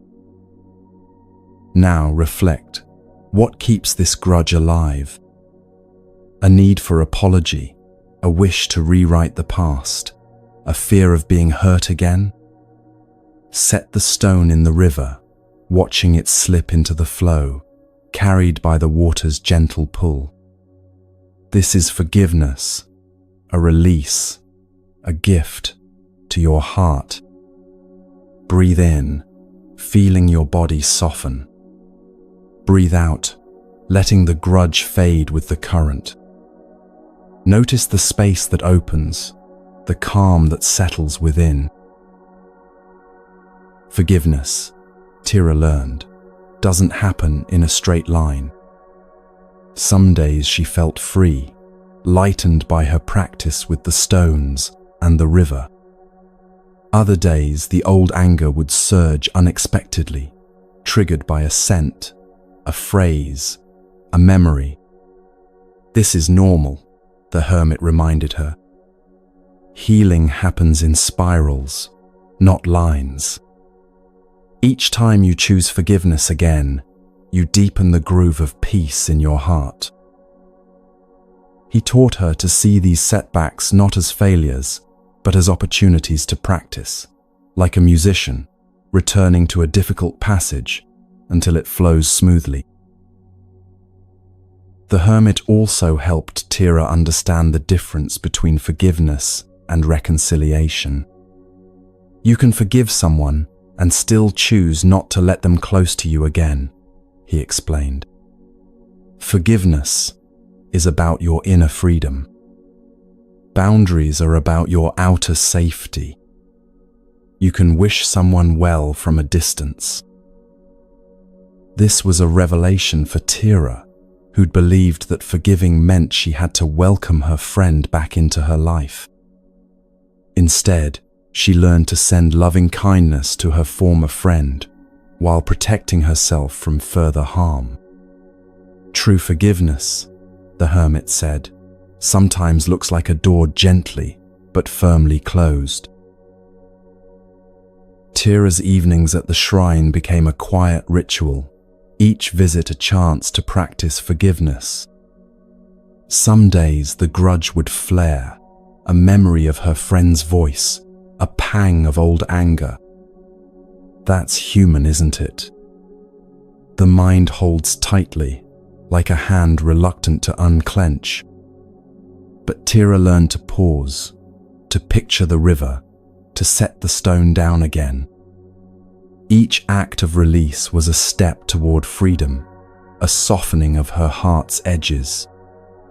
One night, she stood by the river, watching stars shimmer on its surface, their light steady and unbroken.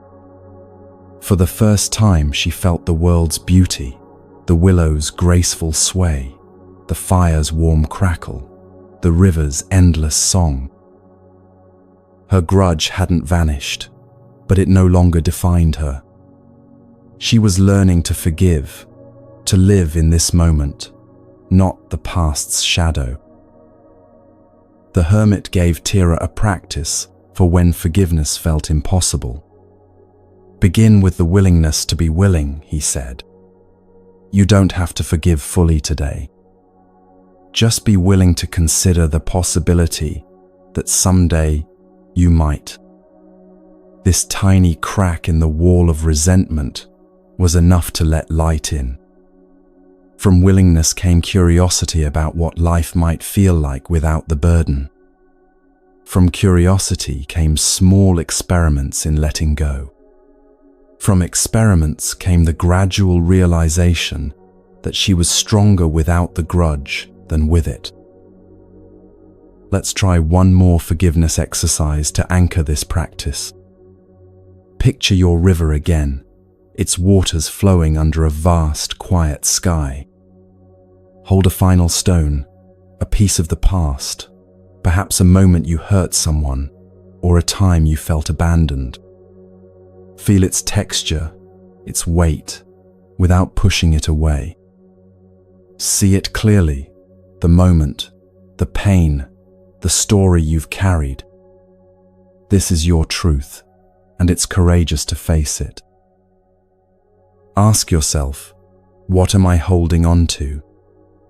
Anger, guilt, a need to be seen. Place the stone in the river, letting it slip into the current. Watch it drift, growing smaller, carried far from you. This is forgiveness, not for the past, but for your peace, your freedom. Breathe in, feeling the air lift your heart. Breathe out, letting the past flow with the water. Feel the lightness that grows, the quiet that remains. Months passed, and Tira's journey continued, but now she walked differently. The villages seemed brighter, their colors more vivid. She began to notice details she'd missed before, the way morning light caught in spiderwebs, how children's games echoed ancient dances, the kindness in strangers' eyes. Her satchel felt lighter too, though she carried the same belongings. What had changed was invisible but profound. She no longer carried the weight of unfinished emotional business. The hermit's final gift to Tira was a teaching about the ripple effects of forgiveness. When you release resentment, he said, you don't just free yourself. You free your children from inheriting your pain. You free your community from the poison of your bitterness. You even free the person who hurt you, because your anger was a cord binding you both to the past. Tira understood then that forgiveness was not just personal healing, but a gift to the whole web of life. Her choice to release resentment sent ripples of peace into the world, in ways she might never know. Years later, when Tira had become a teacher herself, people would ask her about the secret to her radiant peace. She would tell them about the hermit by the river, about the practice of placing stones in flowing water. Forgiveness, she would say, is not about them. It's about you choosing freedom over imprisonment, love over hatred, presence over past. She would always add, with a gentle smile, and it's a practice, not a perfection. Some days, I still find new stones to release, but now I know the way to the river. Forgiveness is a gentle practice, a return to the present moment. It's not about denying the hurt or pretending the past didn't shape you. It's about choosing to release the grudge, to stop stoking the fire that burns within. Tira's story shows us that forgiveness is a choice, made again and again, to set down the stone, to let the river carry it. The Buddha's wisdom reminds us that love, for your own heart, your own freedom, is the path beyond hatred. You don't need to carry every wound, every story, every pain. You can choose to let them flow, to let your heart be a river, open and free. What might it feel like to step lighter, to release one piece of the past, to rest in this moment? The Buddha's truth echoes through time like the hermit's gentle wisdom. Hatred never ends hatred, but love ends hatred. This is the eternal law. Not because it's easy or because others deserve it, but because you deserve to live without the burden of resentment weighing down your spirit. Forgiveness is the key that unlocks the prison you didn't realize you'd built around your own heart. And once that heart is free, it remembers how to love, starting with loving yourself enough to let go. Take a moment now to feel the space that forgiveness creates. Notice how your chest feels more open, your breathing more natural. This is what it means to carry less and live more. This is the gift you give yourself when you choose release over resentment, freedom over the familiar weight of old wounds. The river is always flowing, always ready to carry away what you're willing to release. The only question is, what are you ready to let go of today?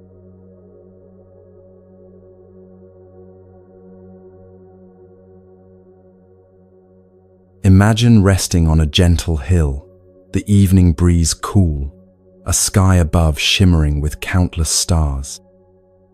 In a village nestled among rolling fields and ancient pines, a seeker named Kale wandered with a heart heavy from chasing an elusive self.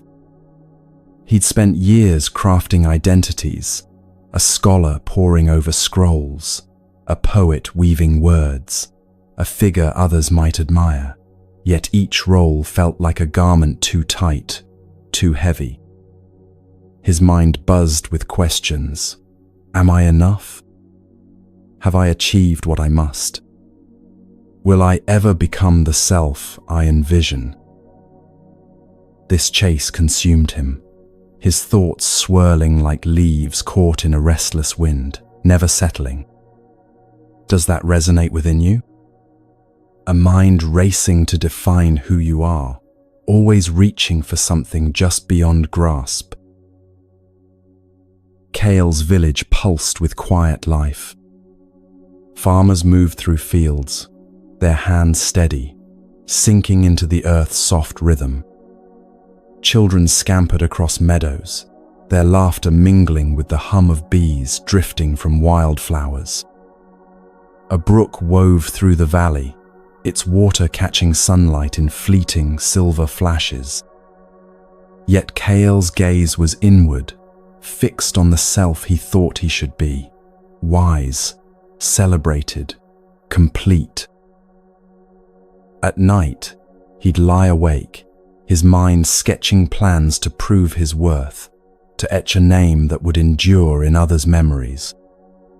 Each thought added weight, like stones piling in his chest, leaving him weary, unable to rest. One morning, seeking relief from this endless striving, He climbed a hill to a temple perched above the village, its wooden beams smoothed by years of wind and rain.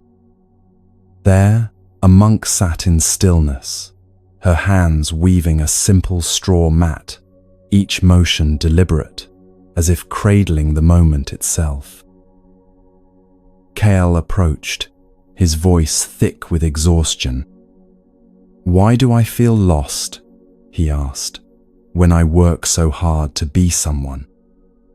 The monk set her weaving aside, her eyes meeting his, with a calm that felt like dawn breaking. "Who are you chasing?" she asked, her words soft but sharp, cutting through his haze. Kael hesitated, then spoke of his efforts to master knowledge, to craft perfect verses, to become a self that felt whole. The monk listened, her silence a quiet pool, reflecting his words without ripples. "You chase a shadow," she said, "a self you think you must be, a name you think you need."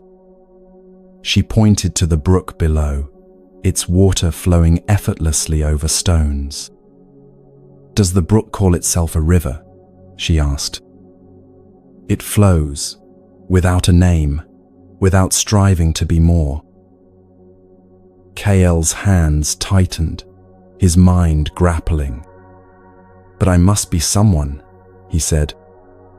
"Without that, what am I?" The monk smiled, picking up a small pebble from the temple's earthen floor. "Hold this," she said, placing it in his palm. "Is this pebble a scholar, a poet, a success, a failure?" Kael turned the pebble, feeling its cool, smooth surface. "It's just a pebble," he said, his voice softening.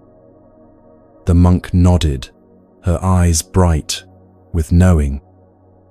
"You are like this pebble, not bound by names, not fixed as one thing." She gestured to the sky, vast and open above.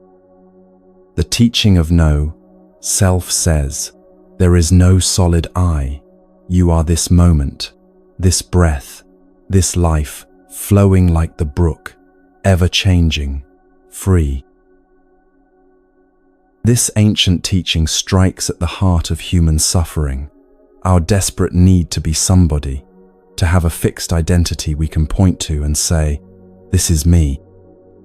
But what if that very grasping is what creates our pain? What if the self we're so frantically trying to build and defend is like trying to catch our own shadow? The Buddha taught this radical truth in the Samyutta Nikaya. That which you call self is merely a collection of ever-changing processes. These words, like a gentle earthquake, shake the foundation of everything we think we know about ourselves. We are not a thing but a process, not a noun but a verb, not a statue but a river. Kael sat, the pebble grounding his trembling hands, his breath slowing as her words sank in.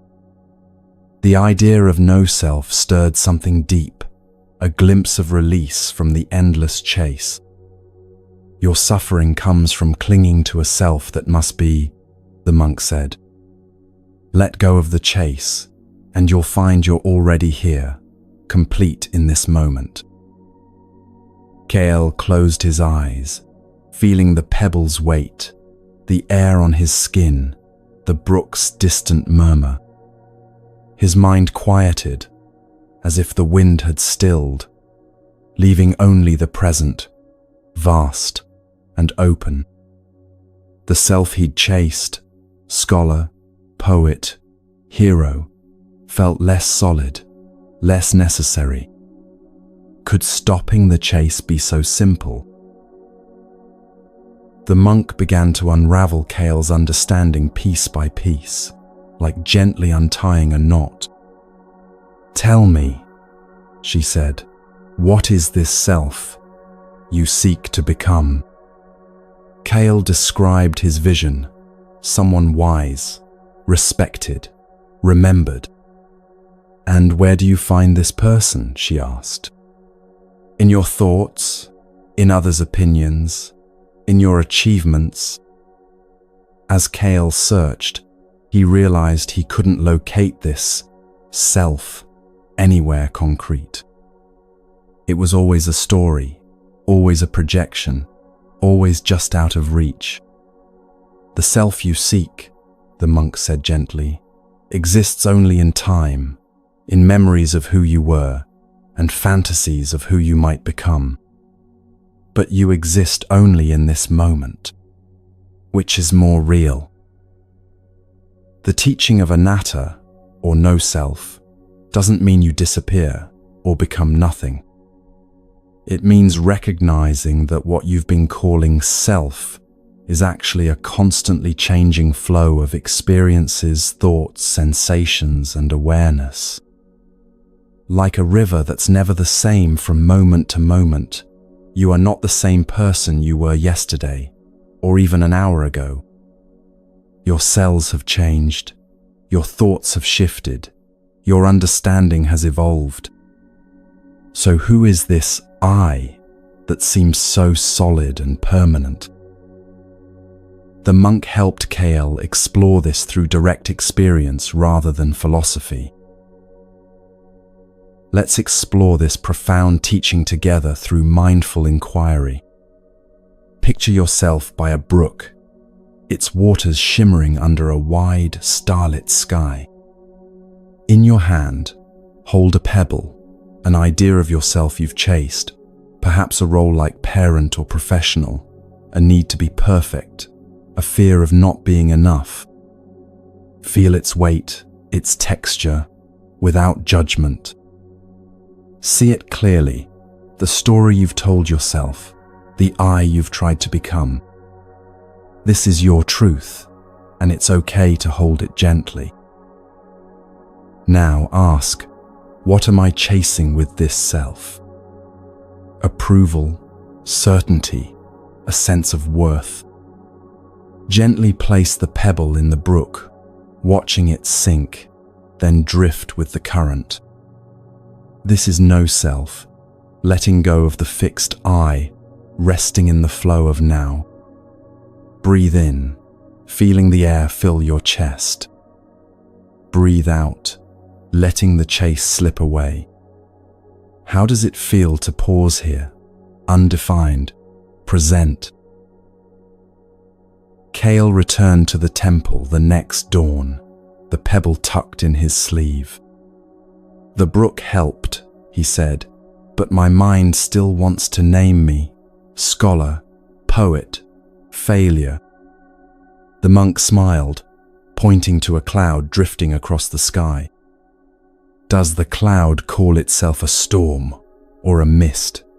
She asked. It moves, changing, without needing a name. Kyle watched the cloud, its edges soft, dissolving in the breeze. He saw that his need to be someone was like trying to hold the cloud still, to make it one thing. No, self is freedom, the monk said. You are not one role, one story. You are the seeing, the feeling, the being in this moment. Kale held the pebble, felt its weight, then set it in the brook again, watching it drift. His heart lightened, as if the chase had paused, leaving space for quiet. The monk taught Kale to observe his thoughts without identifying with them. When a thought arises saying, "I am anxious," notice that there's an awareness observing the anxiety, she explained. Are you the anxiety, or are you the awareness that notices it? This simple shift created profound changes in Kale's experience. Instead of being consumed by emotions, he learned to witness them. Instead of being driven by desires, he could observe them with curiosity. You are not your thoughts, your feelings, or your roles, the monk continued. You are the spacious awareness in which all these experiences arise and pass away. No self is a gentle release, not a loss of who you are. The mind loves to chase a better self, a perfect role, a story that feels complete. Each chase adds weight, like stones in a basket, pulling you from the present. The Buddha's teaching invites us to stop, to see that the self we seek is a story, not a truth. You are not bound by roles or names. You are the brook, the breath, the moment, flowing without need for definition. What might it feel like to let go of one small piece of that chase, to rest as you are, undefined?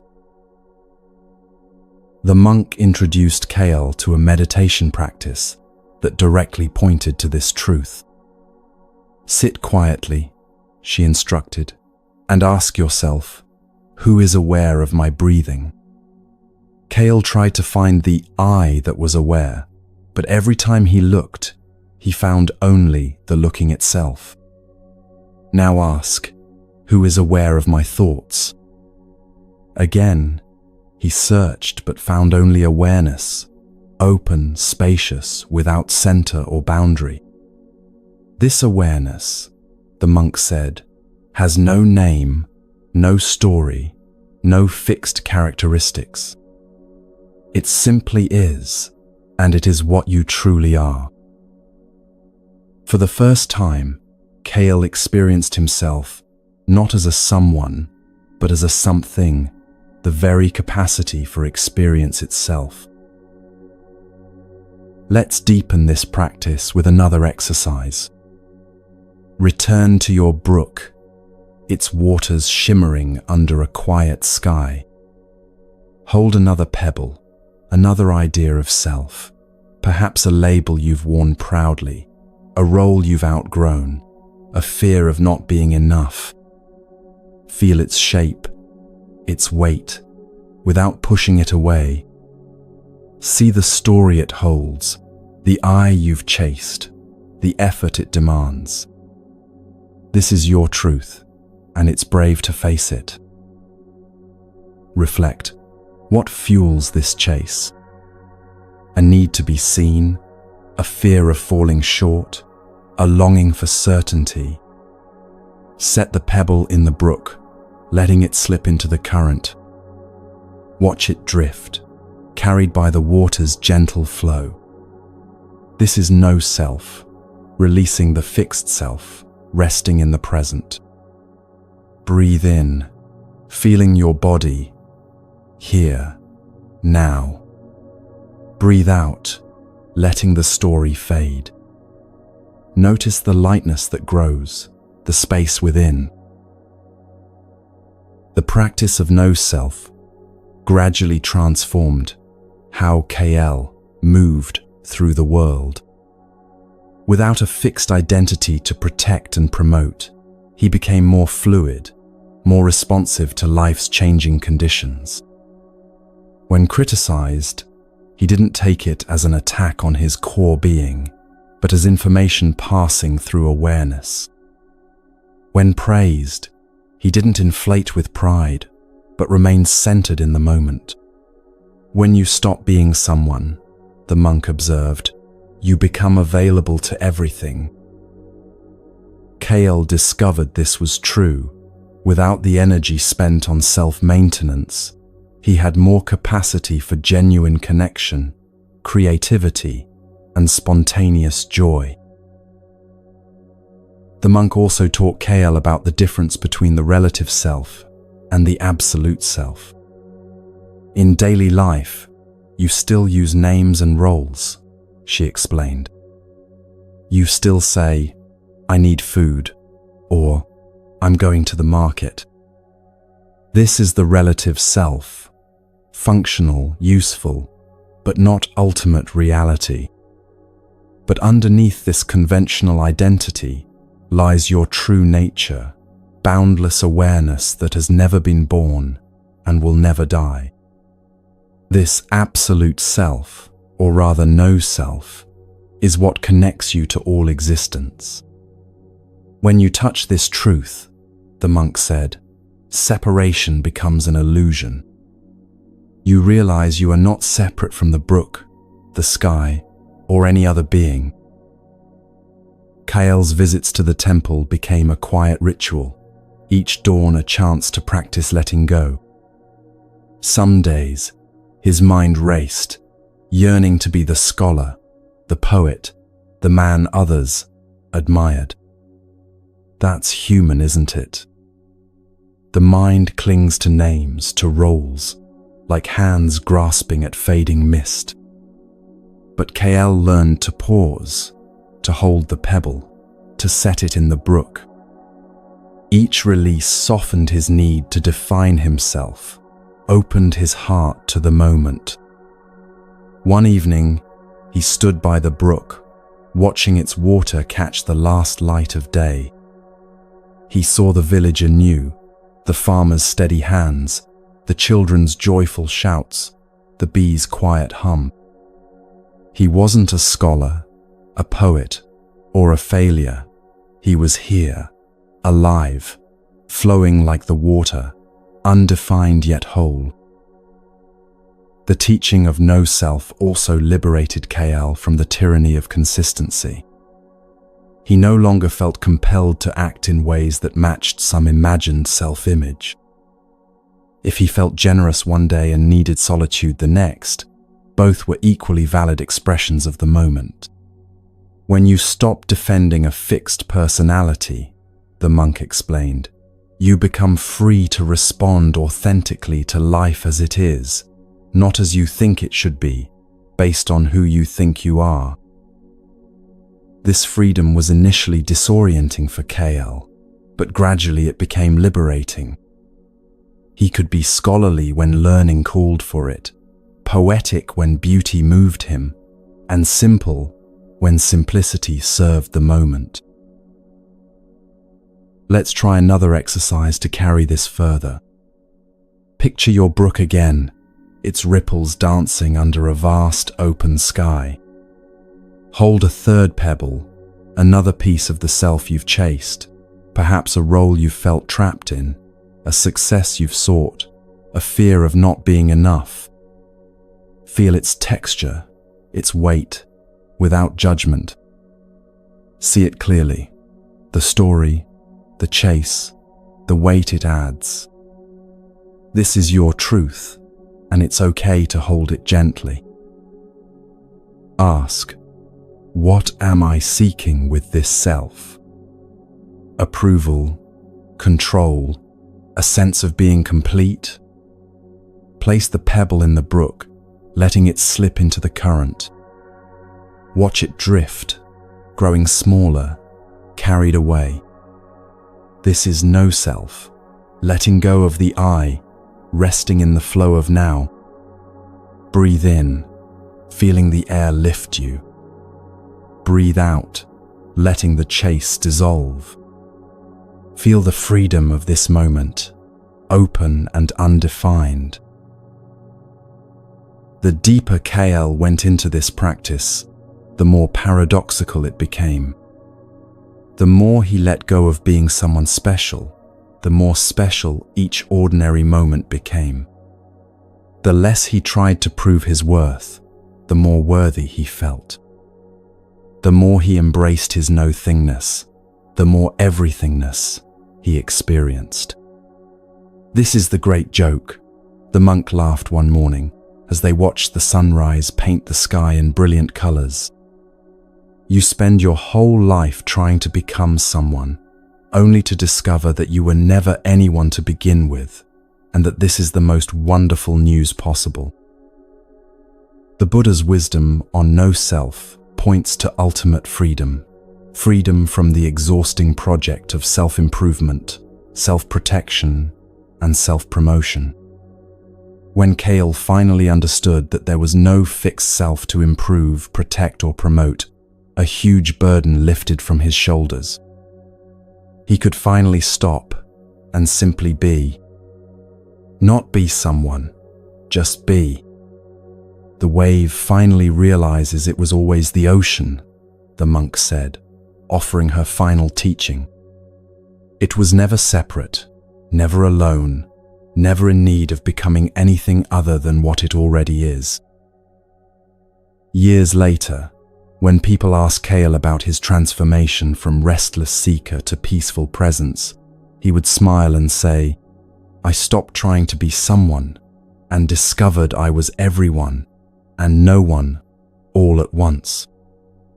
He would tell them about the pebbles and the brook, about the monk who showed him that the very thing he was chasing was the thing keeping him from what he already had. Freedom, he would say, isn't becoming the right person. It's realizing there's no person to become.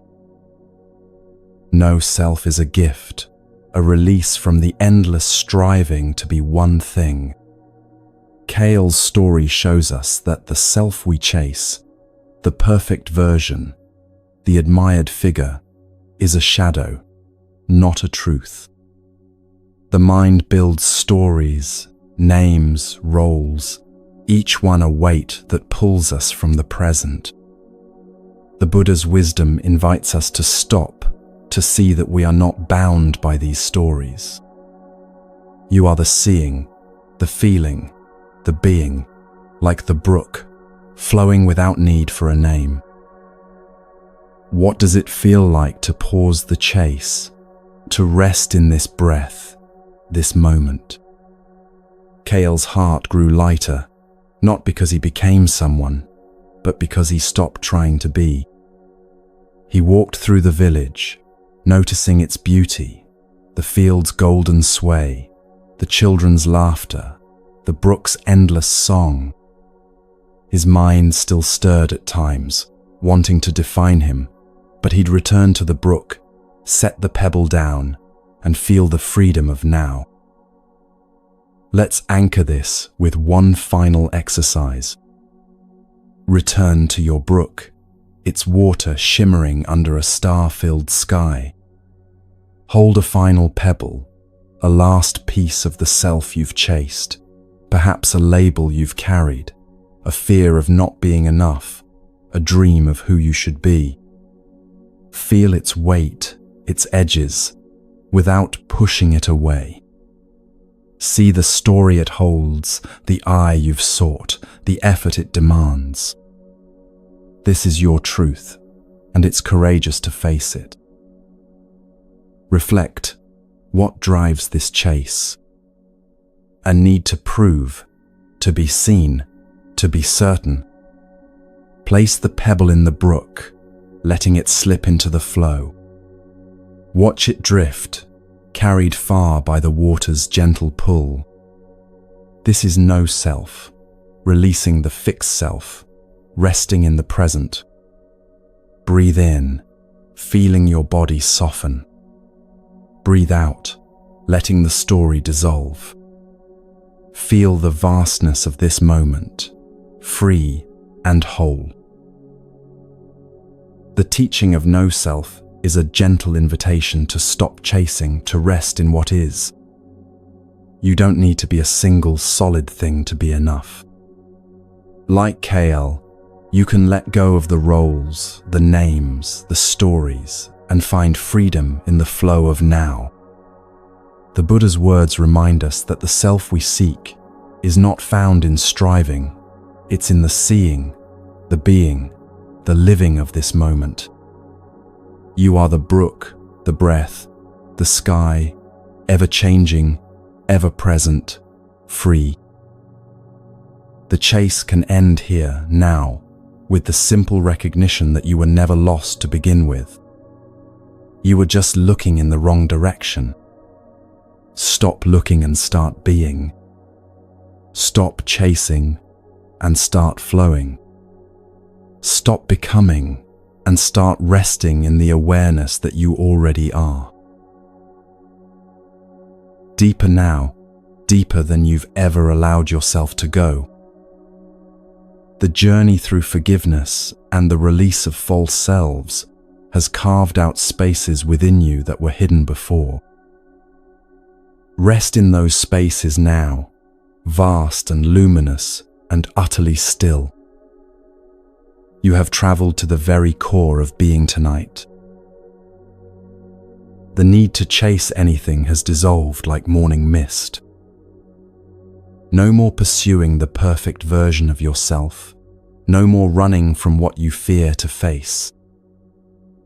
The chase has ended not because you caught what you were seeking, but because you discovered you were never separate from it. This is the deepest rest possible.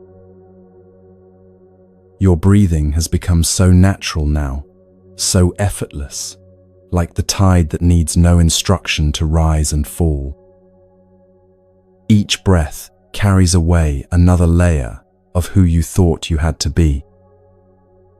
Each exhale releases you further into the ocean of pure being.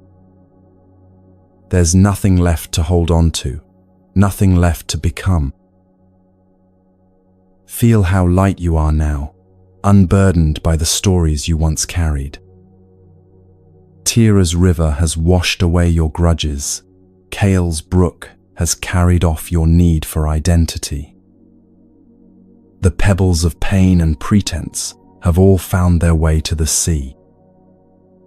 What remains is essence, pure, unadorned, free.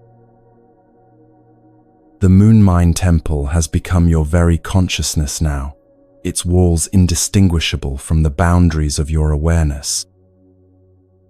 You are both the temple and the one resting within it. You are the moon, the light, and the peaceful silence that holds them both. This is what it means to come home to yourself. Thoughts may still whisper at the edges of awareness, but they feel like voices from another lifetime. They belong to someone who used to worry, someone who used to strive, someone who used to believe they needed fixing. That someone was never real, just a collection of habits mistaken for identity. Now you know better. The Four Noble Truths have become your lived experience, rather than concepts to understand. You have seen suffering, traced it to its source, tasted freedom, and walked the path that leads beyond all seeking. This wisdom lives in your bones now, deeper than memory, older than thought. You carry it like birds carry the knowledge of migration. Your body has become like water taking the shape of whatever vessel holds it, completely relaxed, completely adaptive. Tension is just a memory your muscles are already forgetting. Even your heartbeat has slowed to match the rhythm of planets turning, of seasons changing, of ancient cycles that require no effort to sustain.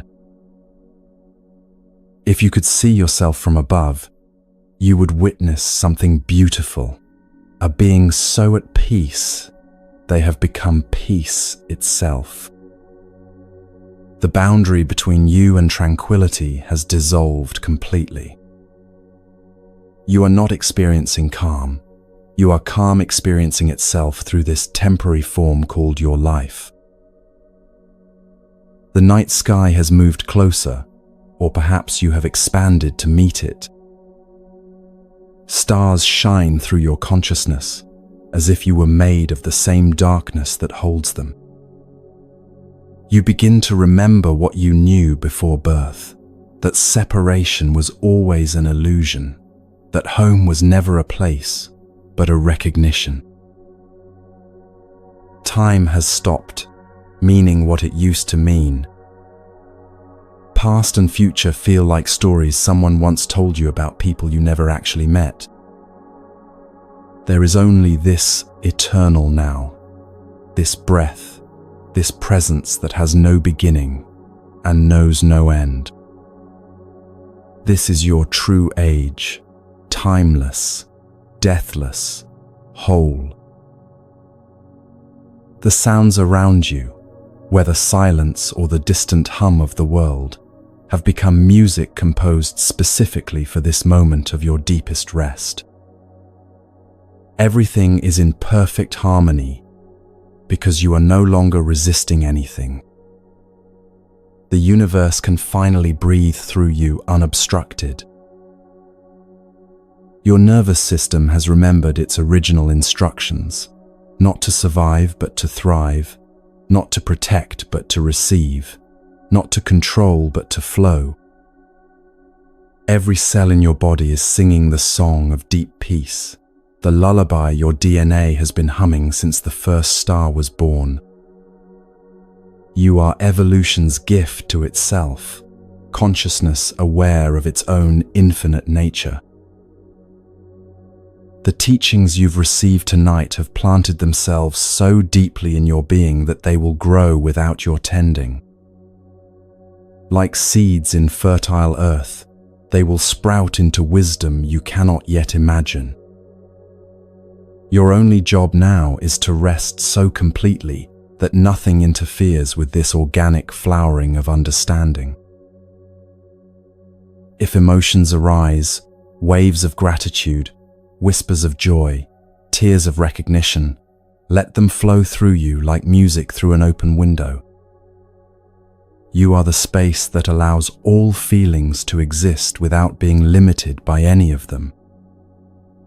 This is the freedom you were always seeking without knowing its name. Sleep and wakefulness have become arbitrary distinctions now. Whether your eyes are open or closed, whether thoughts move or rest, you remain in this state of profound okayness with everything exactly as it is. This is the enlightenment that requires no special knowledge, just the willingness to stop pretending you are less than whole. The ancient ones who first spoke these truths gather around you now in appreciation. Your willingness to receive these teachings continues their lineage, keeps their wisdom alive in the world. You are part of an unbroken chain of beings who discovered that peace was never lost, only temporarily forgotten. Feel yourself sinking even deeper now into the arms of existence itself. Below thought, below feeling, below even the sense of being someone having an experience. You have found the ground of being that supports all experience while being touched by none of it. This is your true foundation, unshakable and eternal. The Moon Mind Temple cradles you now with infinite tenderness, its light not illuminating you but shining as you. There is no separation between the seeker and the sought, the temple and the one it shelters. You have arrived at the destination you never actually left. Welcome to the deepest rest, the truest home, the end of seeking.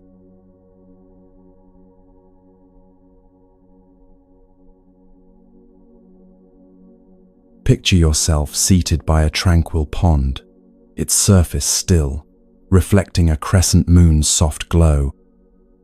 In a valley cradled by misty hills, a young woman named Luna lived with a heart restless for perfection.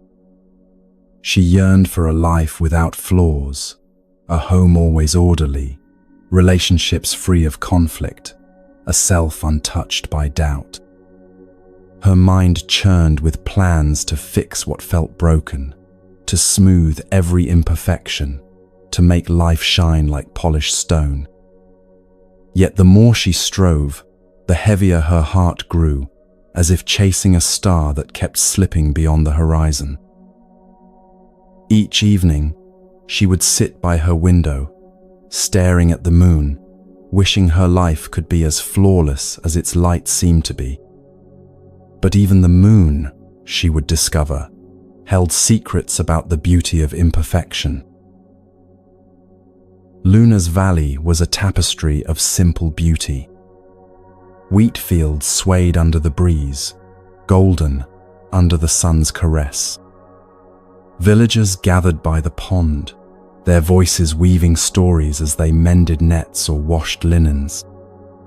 Birds darted through the willows, their songs threading through the air like delicate stitches. But Luna's eyes were clouded. She saw only what needed fixing: the crooked fence by her home, the tension in a friend's words, the doubts that crept into her quiet moments. Each imperfection gnawed at her, her mind spinning with ways to make things right, to make herself right. One twilight, weary from her endless striving, she wandered to a small shrine at the valley's edge, where an old woman sat spinning moonbeams into silver thread. At least, that's what it looked like in the ethereal light. "Child," the old woman said without looking up from her spinning wheel, "you carry the weight of trying to perfect the moon."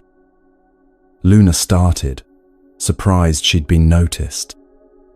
"I don't understand," she replied, settling onto the grass beside the mysterious figure. The old woman smiled, her fingers never pausing in their work. "Look at the moon tonight," she said. "Tell me what you see." Luna gazed upward at the crescent hanging in the darkening sky. "I see incompleteness," she said slowly. "It's only half there. If I could somehow make it full, it would be perfect." The old woman laughed, a sound like wind chimes in a gentle breeze. "And tomorrow night, would you try to keep it full forever?" Luna frowned, beginning to see the impossibility. "That's exactly your problem, dear one. You're trying to stop the moon from being the moon." The old woman set down her spinning wheel and pointed to the pond's surface. "The moon's light dances on the water," she observed. "It ripples, it breaks apart, it reforms. The light doesn't struggle to stay perfect. It simply illuminates whatever it touches." Luna watched the reflection, seeing how the slightest breeze scattered the moonlight into 1,000 shimmering fragments, each one beautiful in its own way. "Your life is like this water," the old woman continued. "You keep trying to hold the reflection still, but that's not the moon's nature. Its beauty lies in its willingness to be broken and reformed over and over again." For the first time, Luna began to see that her endless efforts to create perfection were like trying to grasp the moon's reflection with her hands. "But how do I stop trying so hard?" Luna asked, her voice barely a whisper. "Everything in me wants to fix, to improve, to make things better." The old woman reached into a basket beside her and pulled out what appeared to be a small piece of moonlight, though Luna couldn't quite tell if it was a crystal, a pearl, or something else entirely. "Hold this," the woman said, placing the mysterious object in Luna's palm. It felt warm and cool at the same time, solid, yet somehow flowing. "This is a piece of effortless light," the old woman explained. "It doesn't try to shine, it simply is luminous. It doesn't work to be beautiful. Beauty is its nature." As Luna held the object, she felt something in her chest relax, as if she'd been holding her breath for years and could finally exhale. This story echoes a profound truth the Buddha shared in the Lotus Sutra. The nature of things is inherently perfect, neither lacking nor excessive. These words, like moonlight filtering through clouds, remind us that our constant efforts to improve and perfect often obscure the natural wholeness that's already present. Luna's suffering came from believing that life needed her constant management, that peace required her endless intervention. But true peace, like moonlight, arises effortlessly when we stop blocking its natural flow. Can you feel that possibility within yourself? That perhaps the very trying is what keeps you from the ease you seek. Let's explore this teaching through a gentle visualization. Picture yourself sitting beside Luna's pond, the moon's crescent reflected perfectly in the still water. In your hands, you hold your own piece of effortless light. It might feel warm like sunlight or cool like starlight, but it asks nothing of you except to be held. Notice how this light doesn't strain to illuminate. It simply glows naturally, without effort or intention. Now bring to mind something in your life you've been trying hard to fix or perfect. Feel how much energy you've been putting into, pushing, controlling, managing.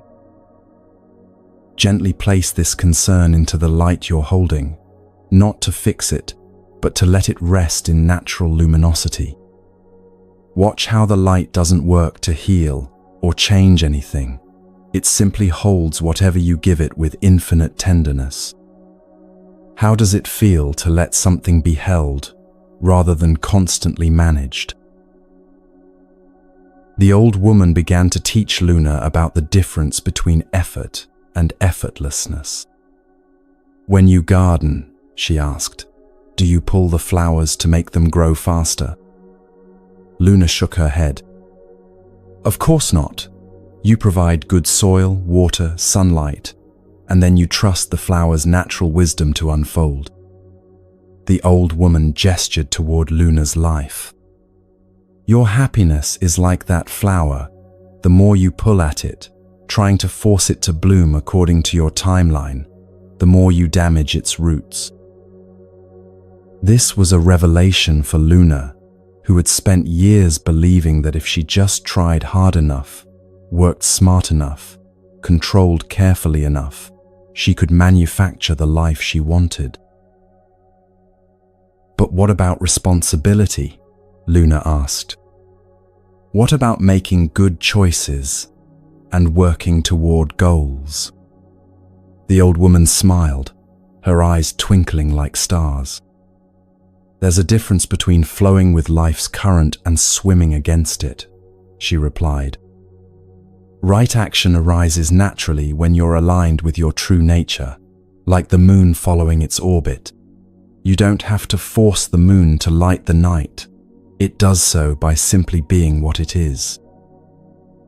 She handed Luna a small mirror and asked her to catch the moon's reflection in it. When Luna tried to angle it perfectly to capture the exact right amount of light, the reflection danced away. But when she simply held the mirror naturally, without straining, the moon settled into it like a bird coming home to rest. This became Luna's first lesson in effortless presence. The old woman showed her how forcing and striving actually pushed away the very things she was trying to achieve. Peace isn't something you create, she explained. It's something you allow. Joy isn't something you manufacture. It's something you stop blocking.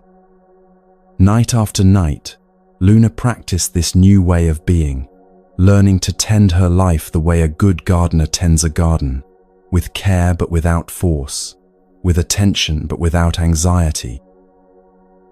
Slowly, she began to notice that when she stopped trying so hard to make things perfect, they naturally found their own balance.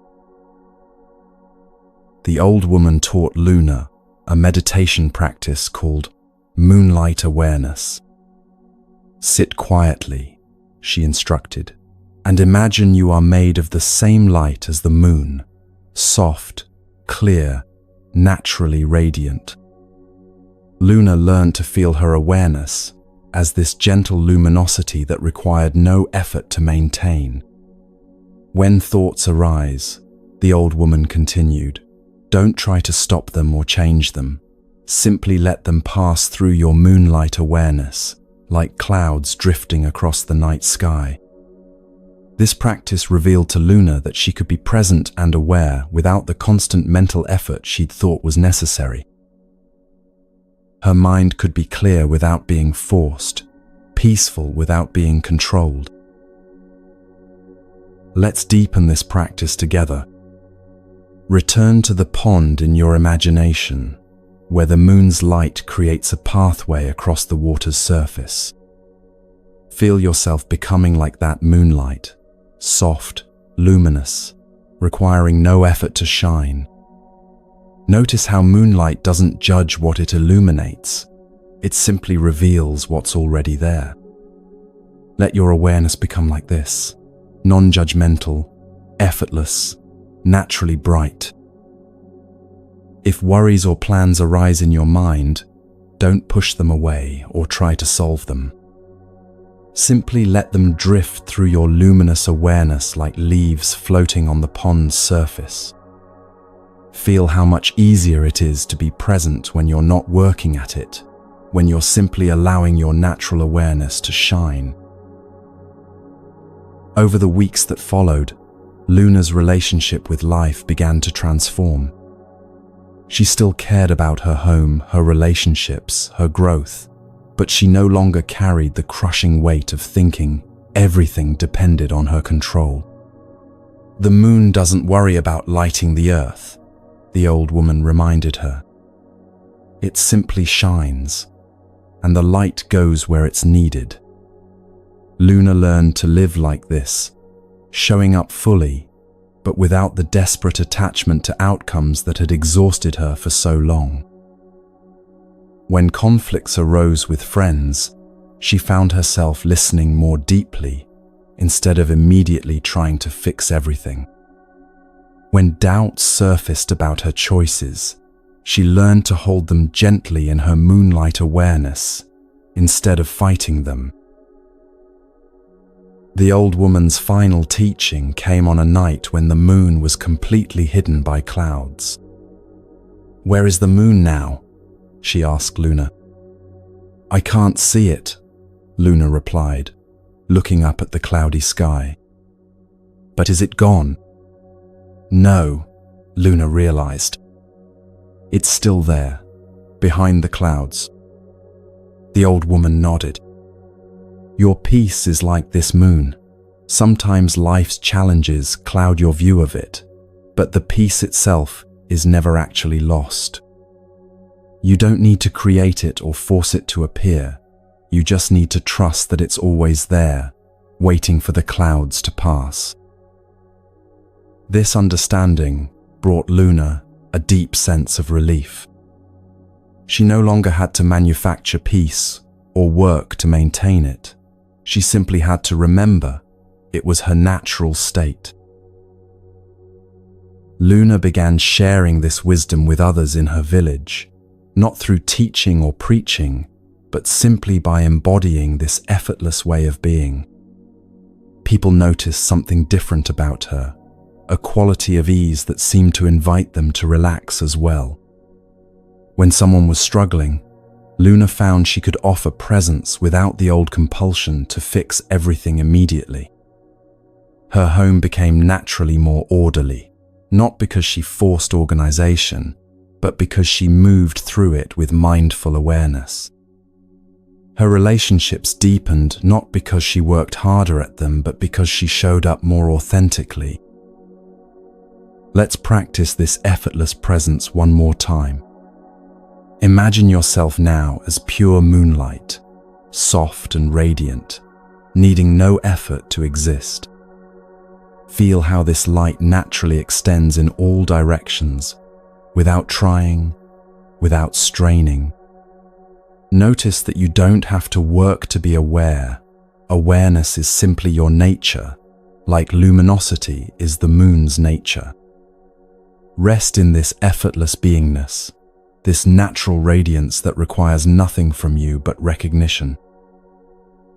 If thoughts about tomorrow arise, let them float through your luminous presence like night birds crossing the moon's face. If feelings about the past surface, hold them gently in your moonlight awareness until they naturally dissolve.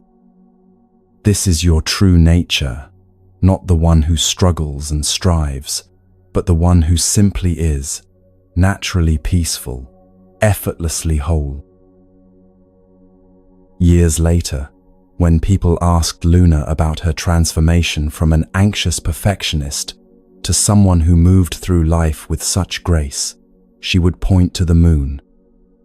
"I learned that I was trying to improve the light instead of simply letting it shine," she would say. The moon doesn't work to be beautiful. Beauty is what it is. She would tell them about the old woman at the shrine, about the peace of effortless light, about discovering that peace was not something to achieve, but something to allow. "Stop trying to perfect the moon," she would whisper to those still caught in the trap of endless striving. "Just let it light your way." The Buddha's wisdom reminds us that our nature is inherently perfect, neither lacking nor excessive. Luna discovered this truth not through more effort but through less, not through doing but through being. Like the moon that shines effortlessly across the night sky, your peace doesn't need to be created or maintained, it needs only to be recognized and allowed. The old woman's gift to Luna was showing her that the very thing she was working so hard to achieve was already present, just waiting for her to stop blocking it with her efforts. This is the profound teaching of effortless presence, that you are already the light you seek, already the peace you pursue, already the wholeness you imagine you lack. Rest now in this knowing, as Luna learned to rest in the moon's natural radiance. Feel how your awareness shines without effort, how your presence illuminates whatever it touches, simply by being what it is. You don't need to work to be whole. Wholeness is your nature. You don't need to strive to be peaceful. Peace is what you are when you stop trying to be something else. Let this understanding settle into your bones, like moonlight settling on still water. Tonight, you are the moon, effortlessly luminous, naturally perfect, inherently complete.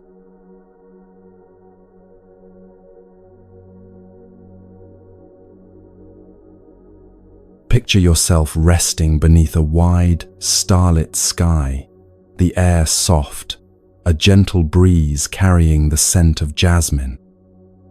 In a village nestled among rice paddies and ancient banyan trees, a woman named Arya lived with a heart that had forgotten how to notice beauty. Life had grown heavy with routine, the same tasks each day, the same worries each night, the same feeling that something precious was missing though she couldn't name what it was. Her days blended together like watercolors in rain, each one washing into the next without distinction or joy. She moved through her world like a sleepwalker, seeing but not truly observing, living but not fully alive.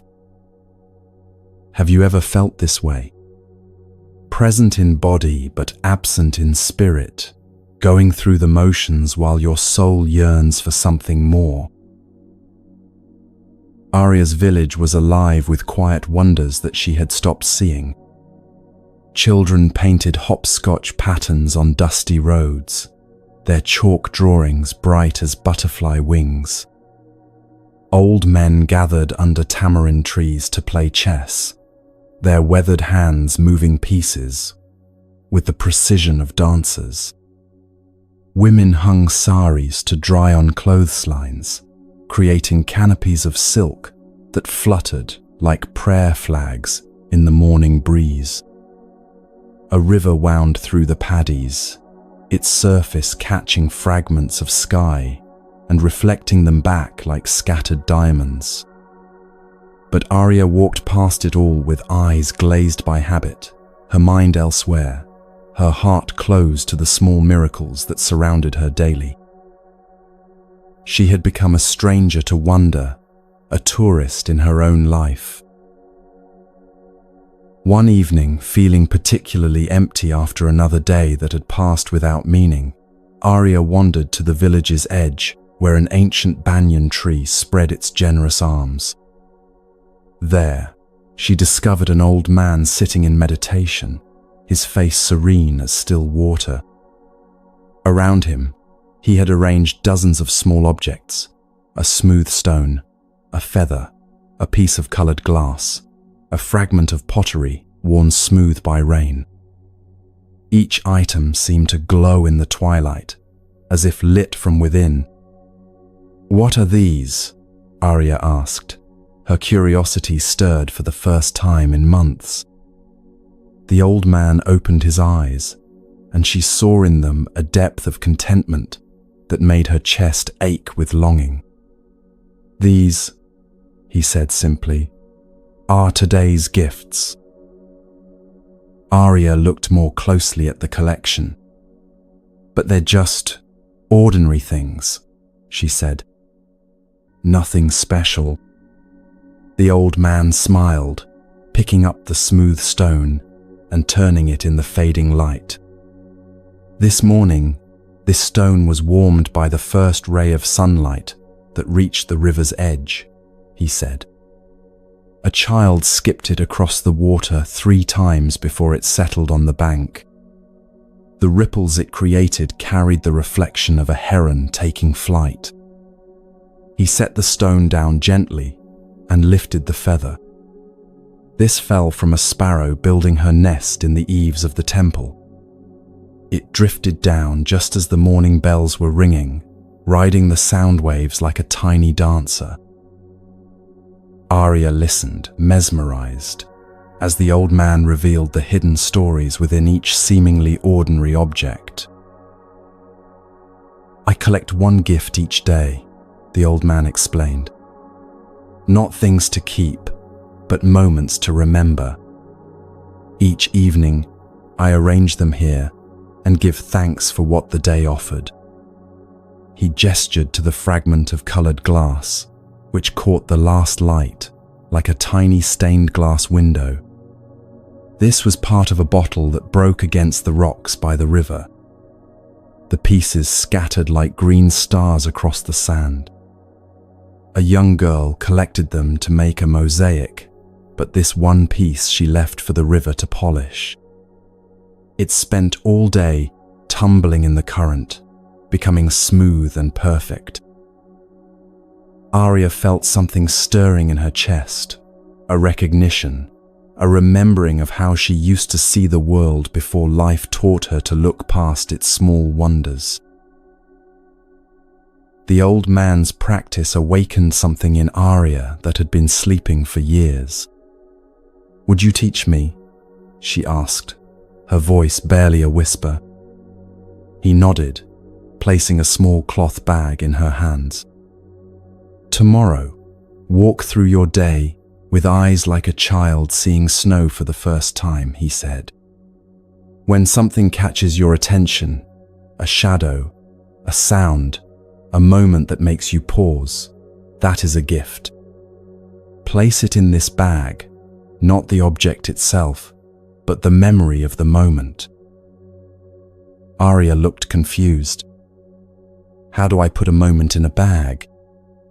The old man laughed, a sound like water over stones. "The bag is just a reminder to notice, to receive what each day offers. The real collection happens in your heart."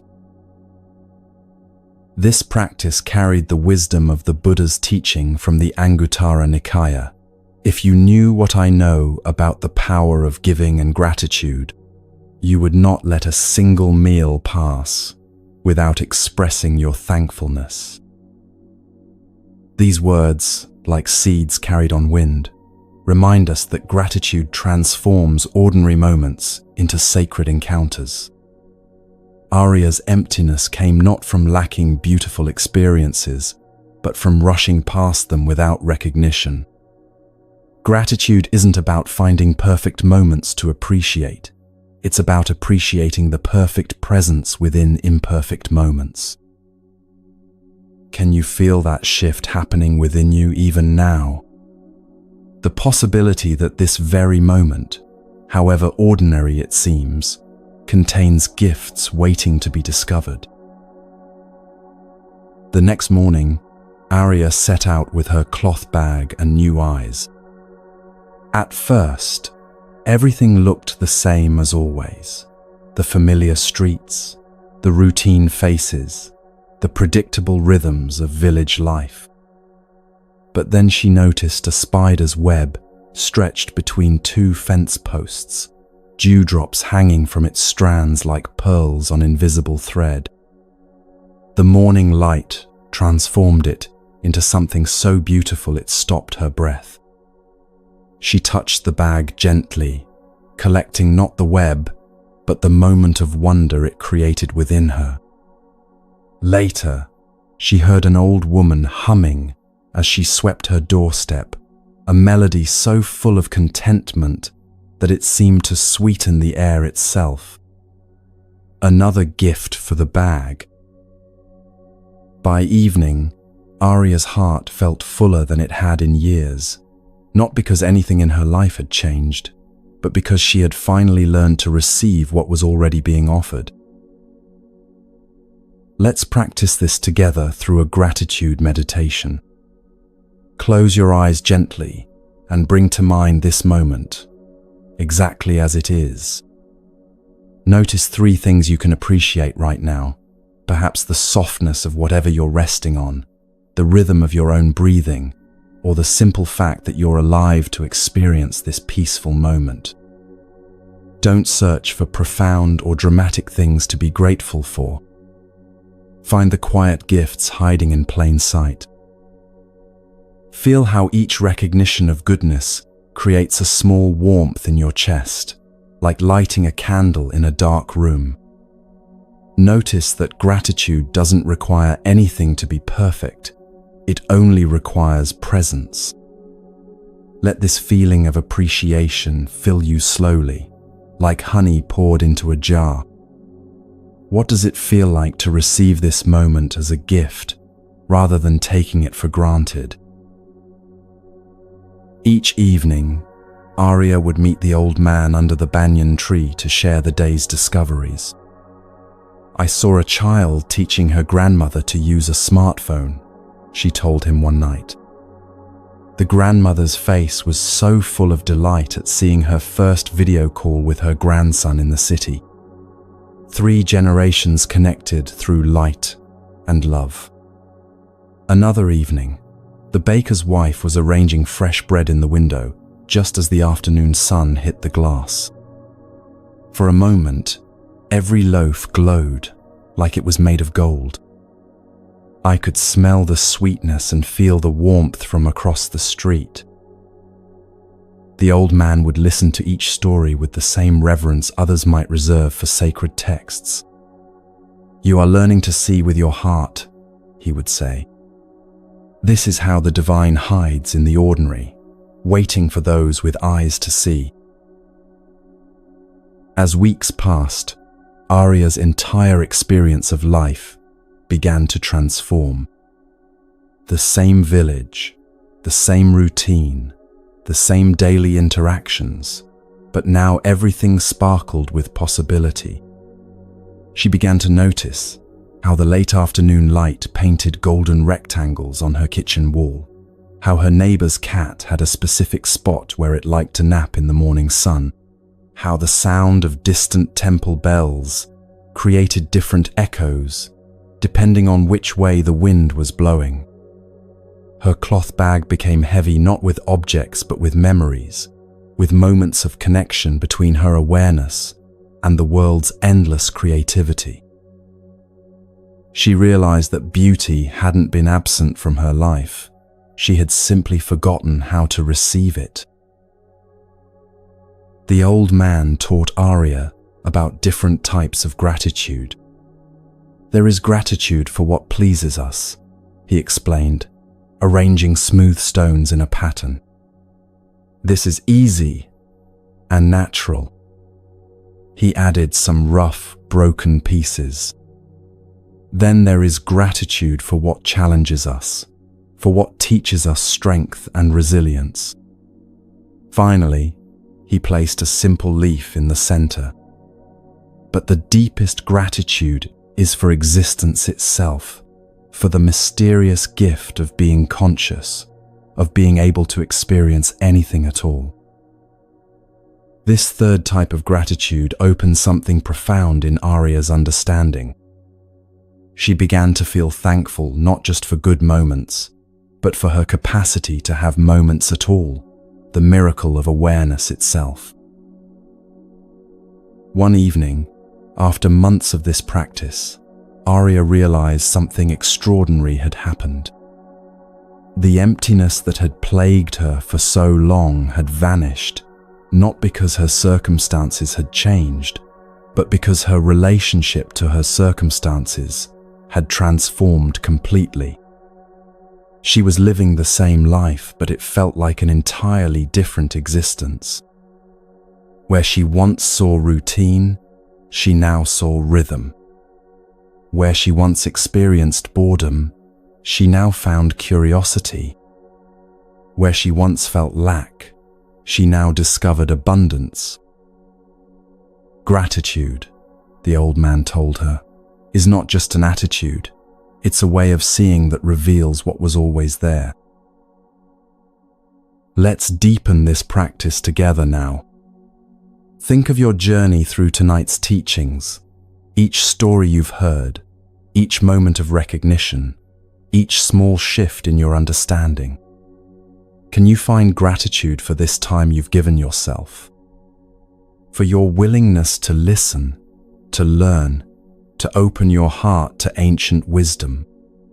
Feel appreciation for your own seeking, for whatever brought you here to this moment of peace. Notice how gratitude for your spiritual journey creates a warm expansion in your chest. Now extend that feeling to include the teachers whose words reached you tonight. Kael with his pebble, Lila with her basket, Soren with his single brushstroke. Feel thankful for the wisdom they represent, for the human capacity to learn and grow and find peace. Let this gratitude ripple outward to include everyone who might benefit from these teachings, all beings everywhere seeking freedom from suffering. Arya's transformation didn't stop with her own experience. Her new way of seeing began to affect everyone around her. When she complimented the baker on the golden glow of his bread, he started arranging his display more artfully. When she pointed out the beauty of her neighbor's garden to a passing stranger, it sparked a conversation that led to a new friendship. When she thanked the sweeper for keeping the streets clean, acknowledging the care he put into his work, his whole posture changed with pride and recognition. Gratitude, she discovered, was contagious, not because she preached it, but because she lived it so fully that others couldn't help but catch glimpses of the world through her appreciative eyes. The old man shared one final teaching with Arya about the relationship between gratitude and presence. Gratitude, he said, is impossible in the past or future. You cannot be thankful for yesterday's sunrise while it's happening today, nor can you appreciate tomorrow's rain before it falls.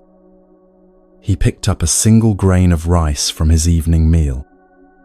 But this grain, received with full attention in this moment, can fill you with more gratitude than 100 feasts eaten while thinking of other things.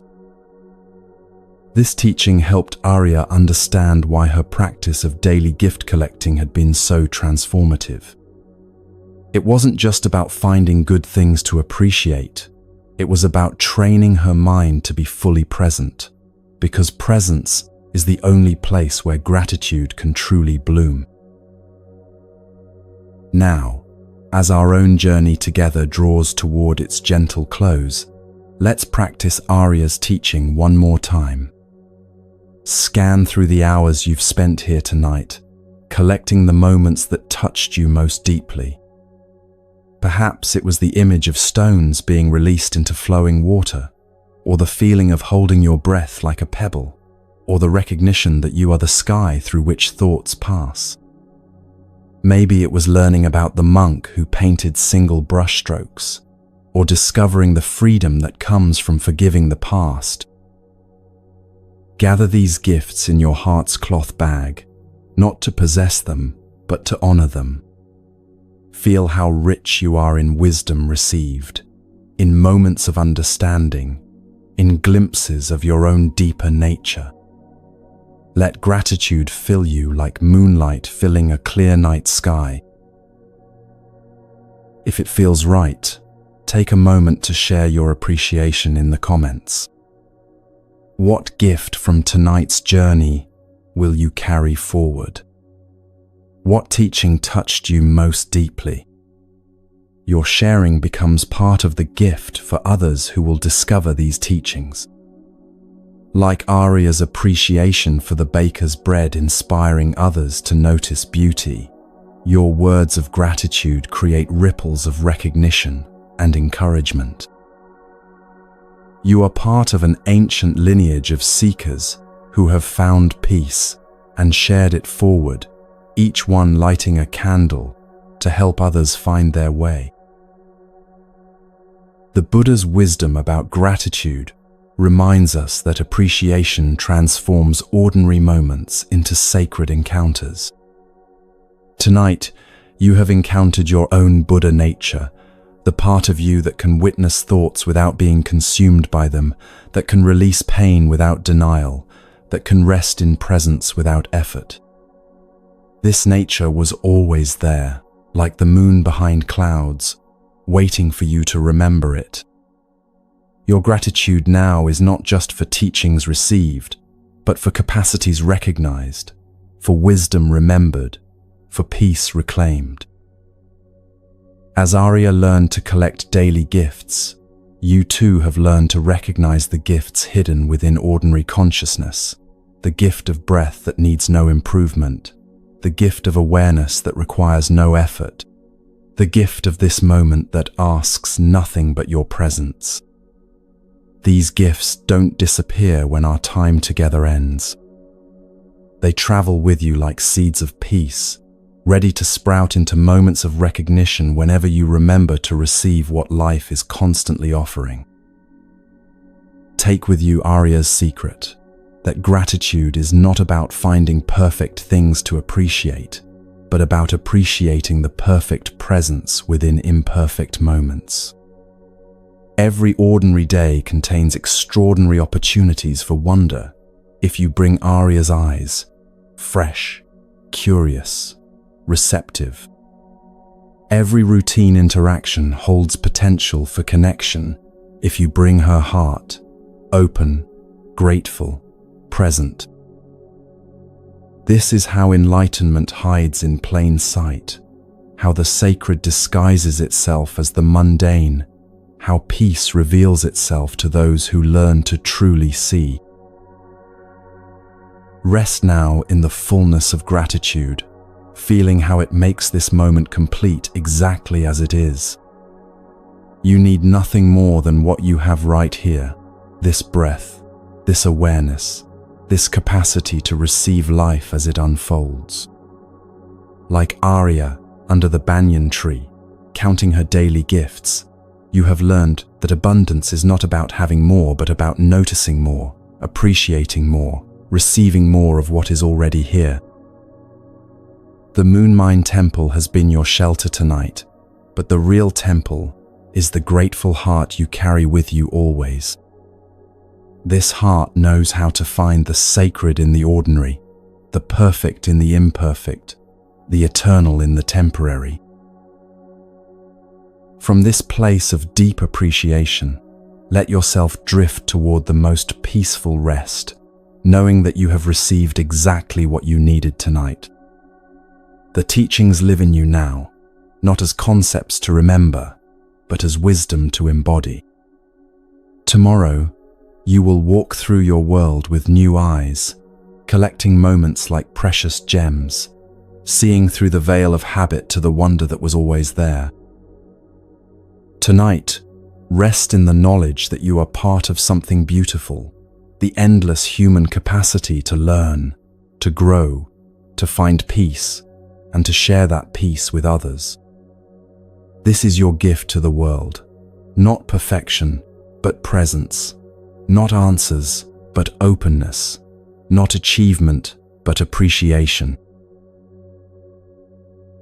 And so we come to the end of this sacred journey together, though what you've discovered tonight has no ending.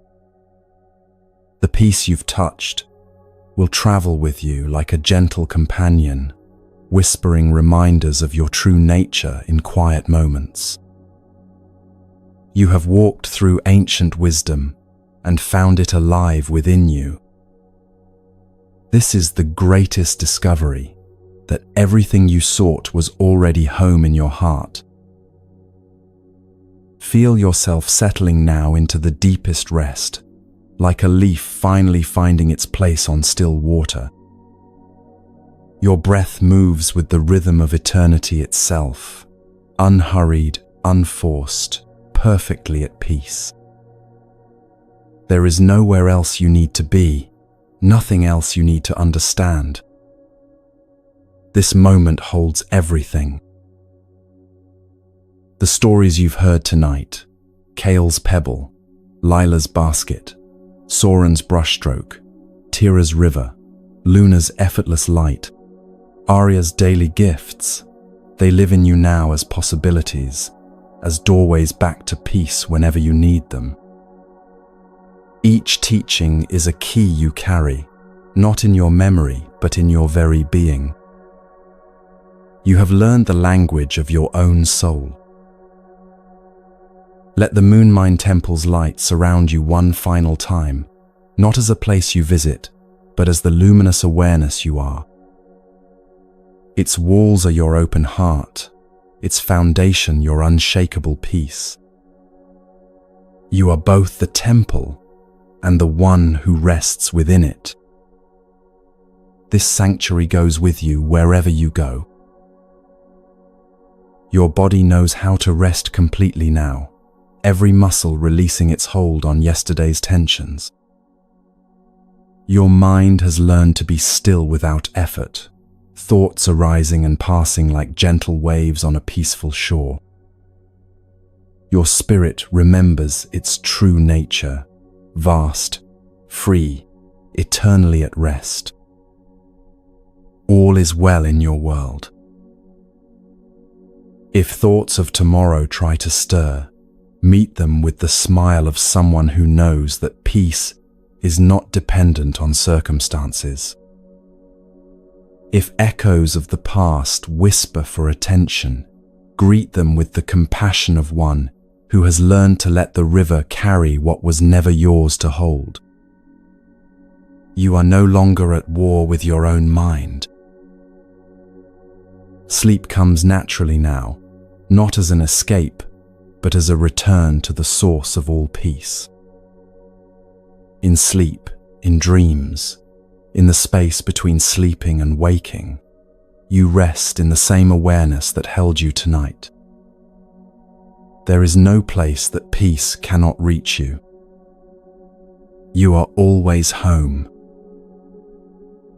The ancient ones who first spoke these truths smile with recognition as they see their wisdom flowering in you. You have joined the timeless lineage of those who chose peace over struggle, presence over pursuit, being over becoming. Their blessing travels with you like moonlight, gentle and eternal.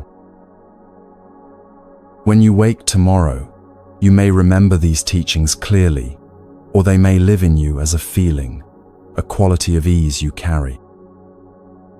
Both are perfect. Wisdom works in its own mysterious ways, transforming you from the inside out. Trust its process completely. Your breath becomes lighter now, like the whisper of wind through bamboo. your heartbeat settles into the rhythm of deep contentment. Every cell in your body remembers its original instructions to be at peace. You are returning to your natural state. The Moon Mind Temple's doors remain always open for you, not as a distant place, but as this very awareness that needs no building, no maintenance, no improvement. Whenever you pause to breathe consciously, whenever you choose presence over distraction, whenever you let go instead of holding tight, you are home. From this place of infinite rest, let yourself drift wherever peace wants to take you. Whether into the deepest sleep or the quietest wakefulness, you are held by love itself. The same love that moves the stars and grows the flowers tends to your soul with perfect care. Thank you for allowing these ancient teachings to find their way to your heart. Thank you for your willingness to learn, to listen, to open to wisdom older than civilization, yet fresh as this moment's breath. Your presence here tonight has blessed not only you, but all beings everywhere. If it feels right, know that this is not goodbye, but until we meet again, for we meet wherever peace is chosen, wherever love is remembered, wherever someone sits quietly and remembers their true nature. The Moon Mind Temple exists wherever hearts gather in the spirit of genuine seeking. Rest now in the knowledge that you carry everything you need. The pebble of presence, the river of release, the brushstroke of simplicity, the light of effortless being, all these live in you now as your own wisdom.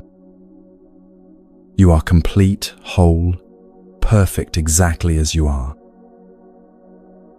Let the last light of the Moon Mind Temple wrap you in its tender radiance as you drift toward the deepest peace. You have found your way home to yourself. You have remembered who you truly are beneath all the stories. This remembering is the greatest gift you can give yourself and the world. Sleep peacefully, gentle soul.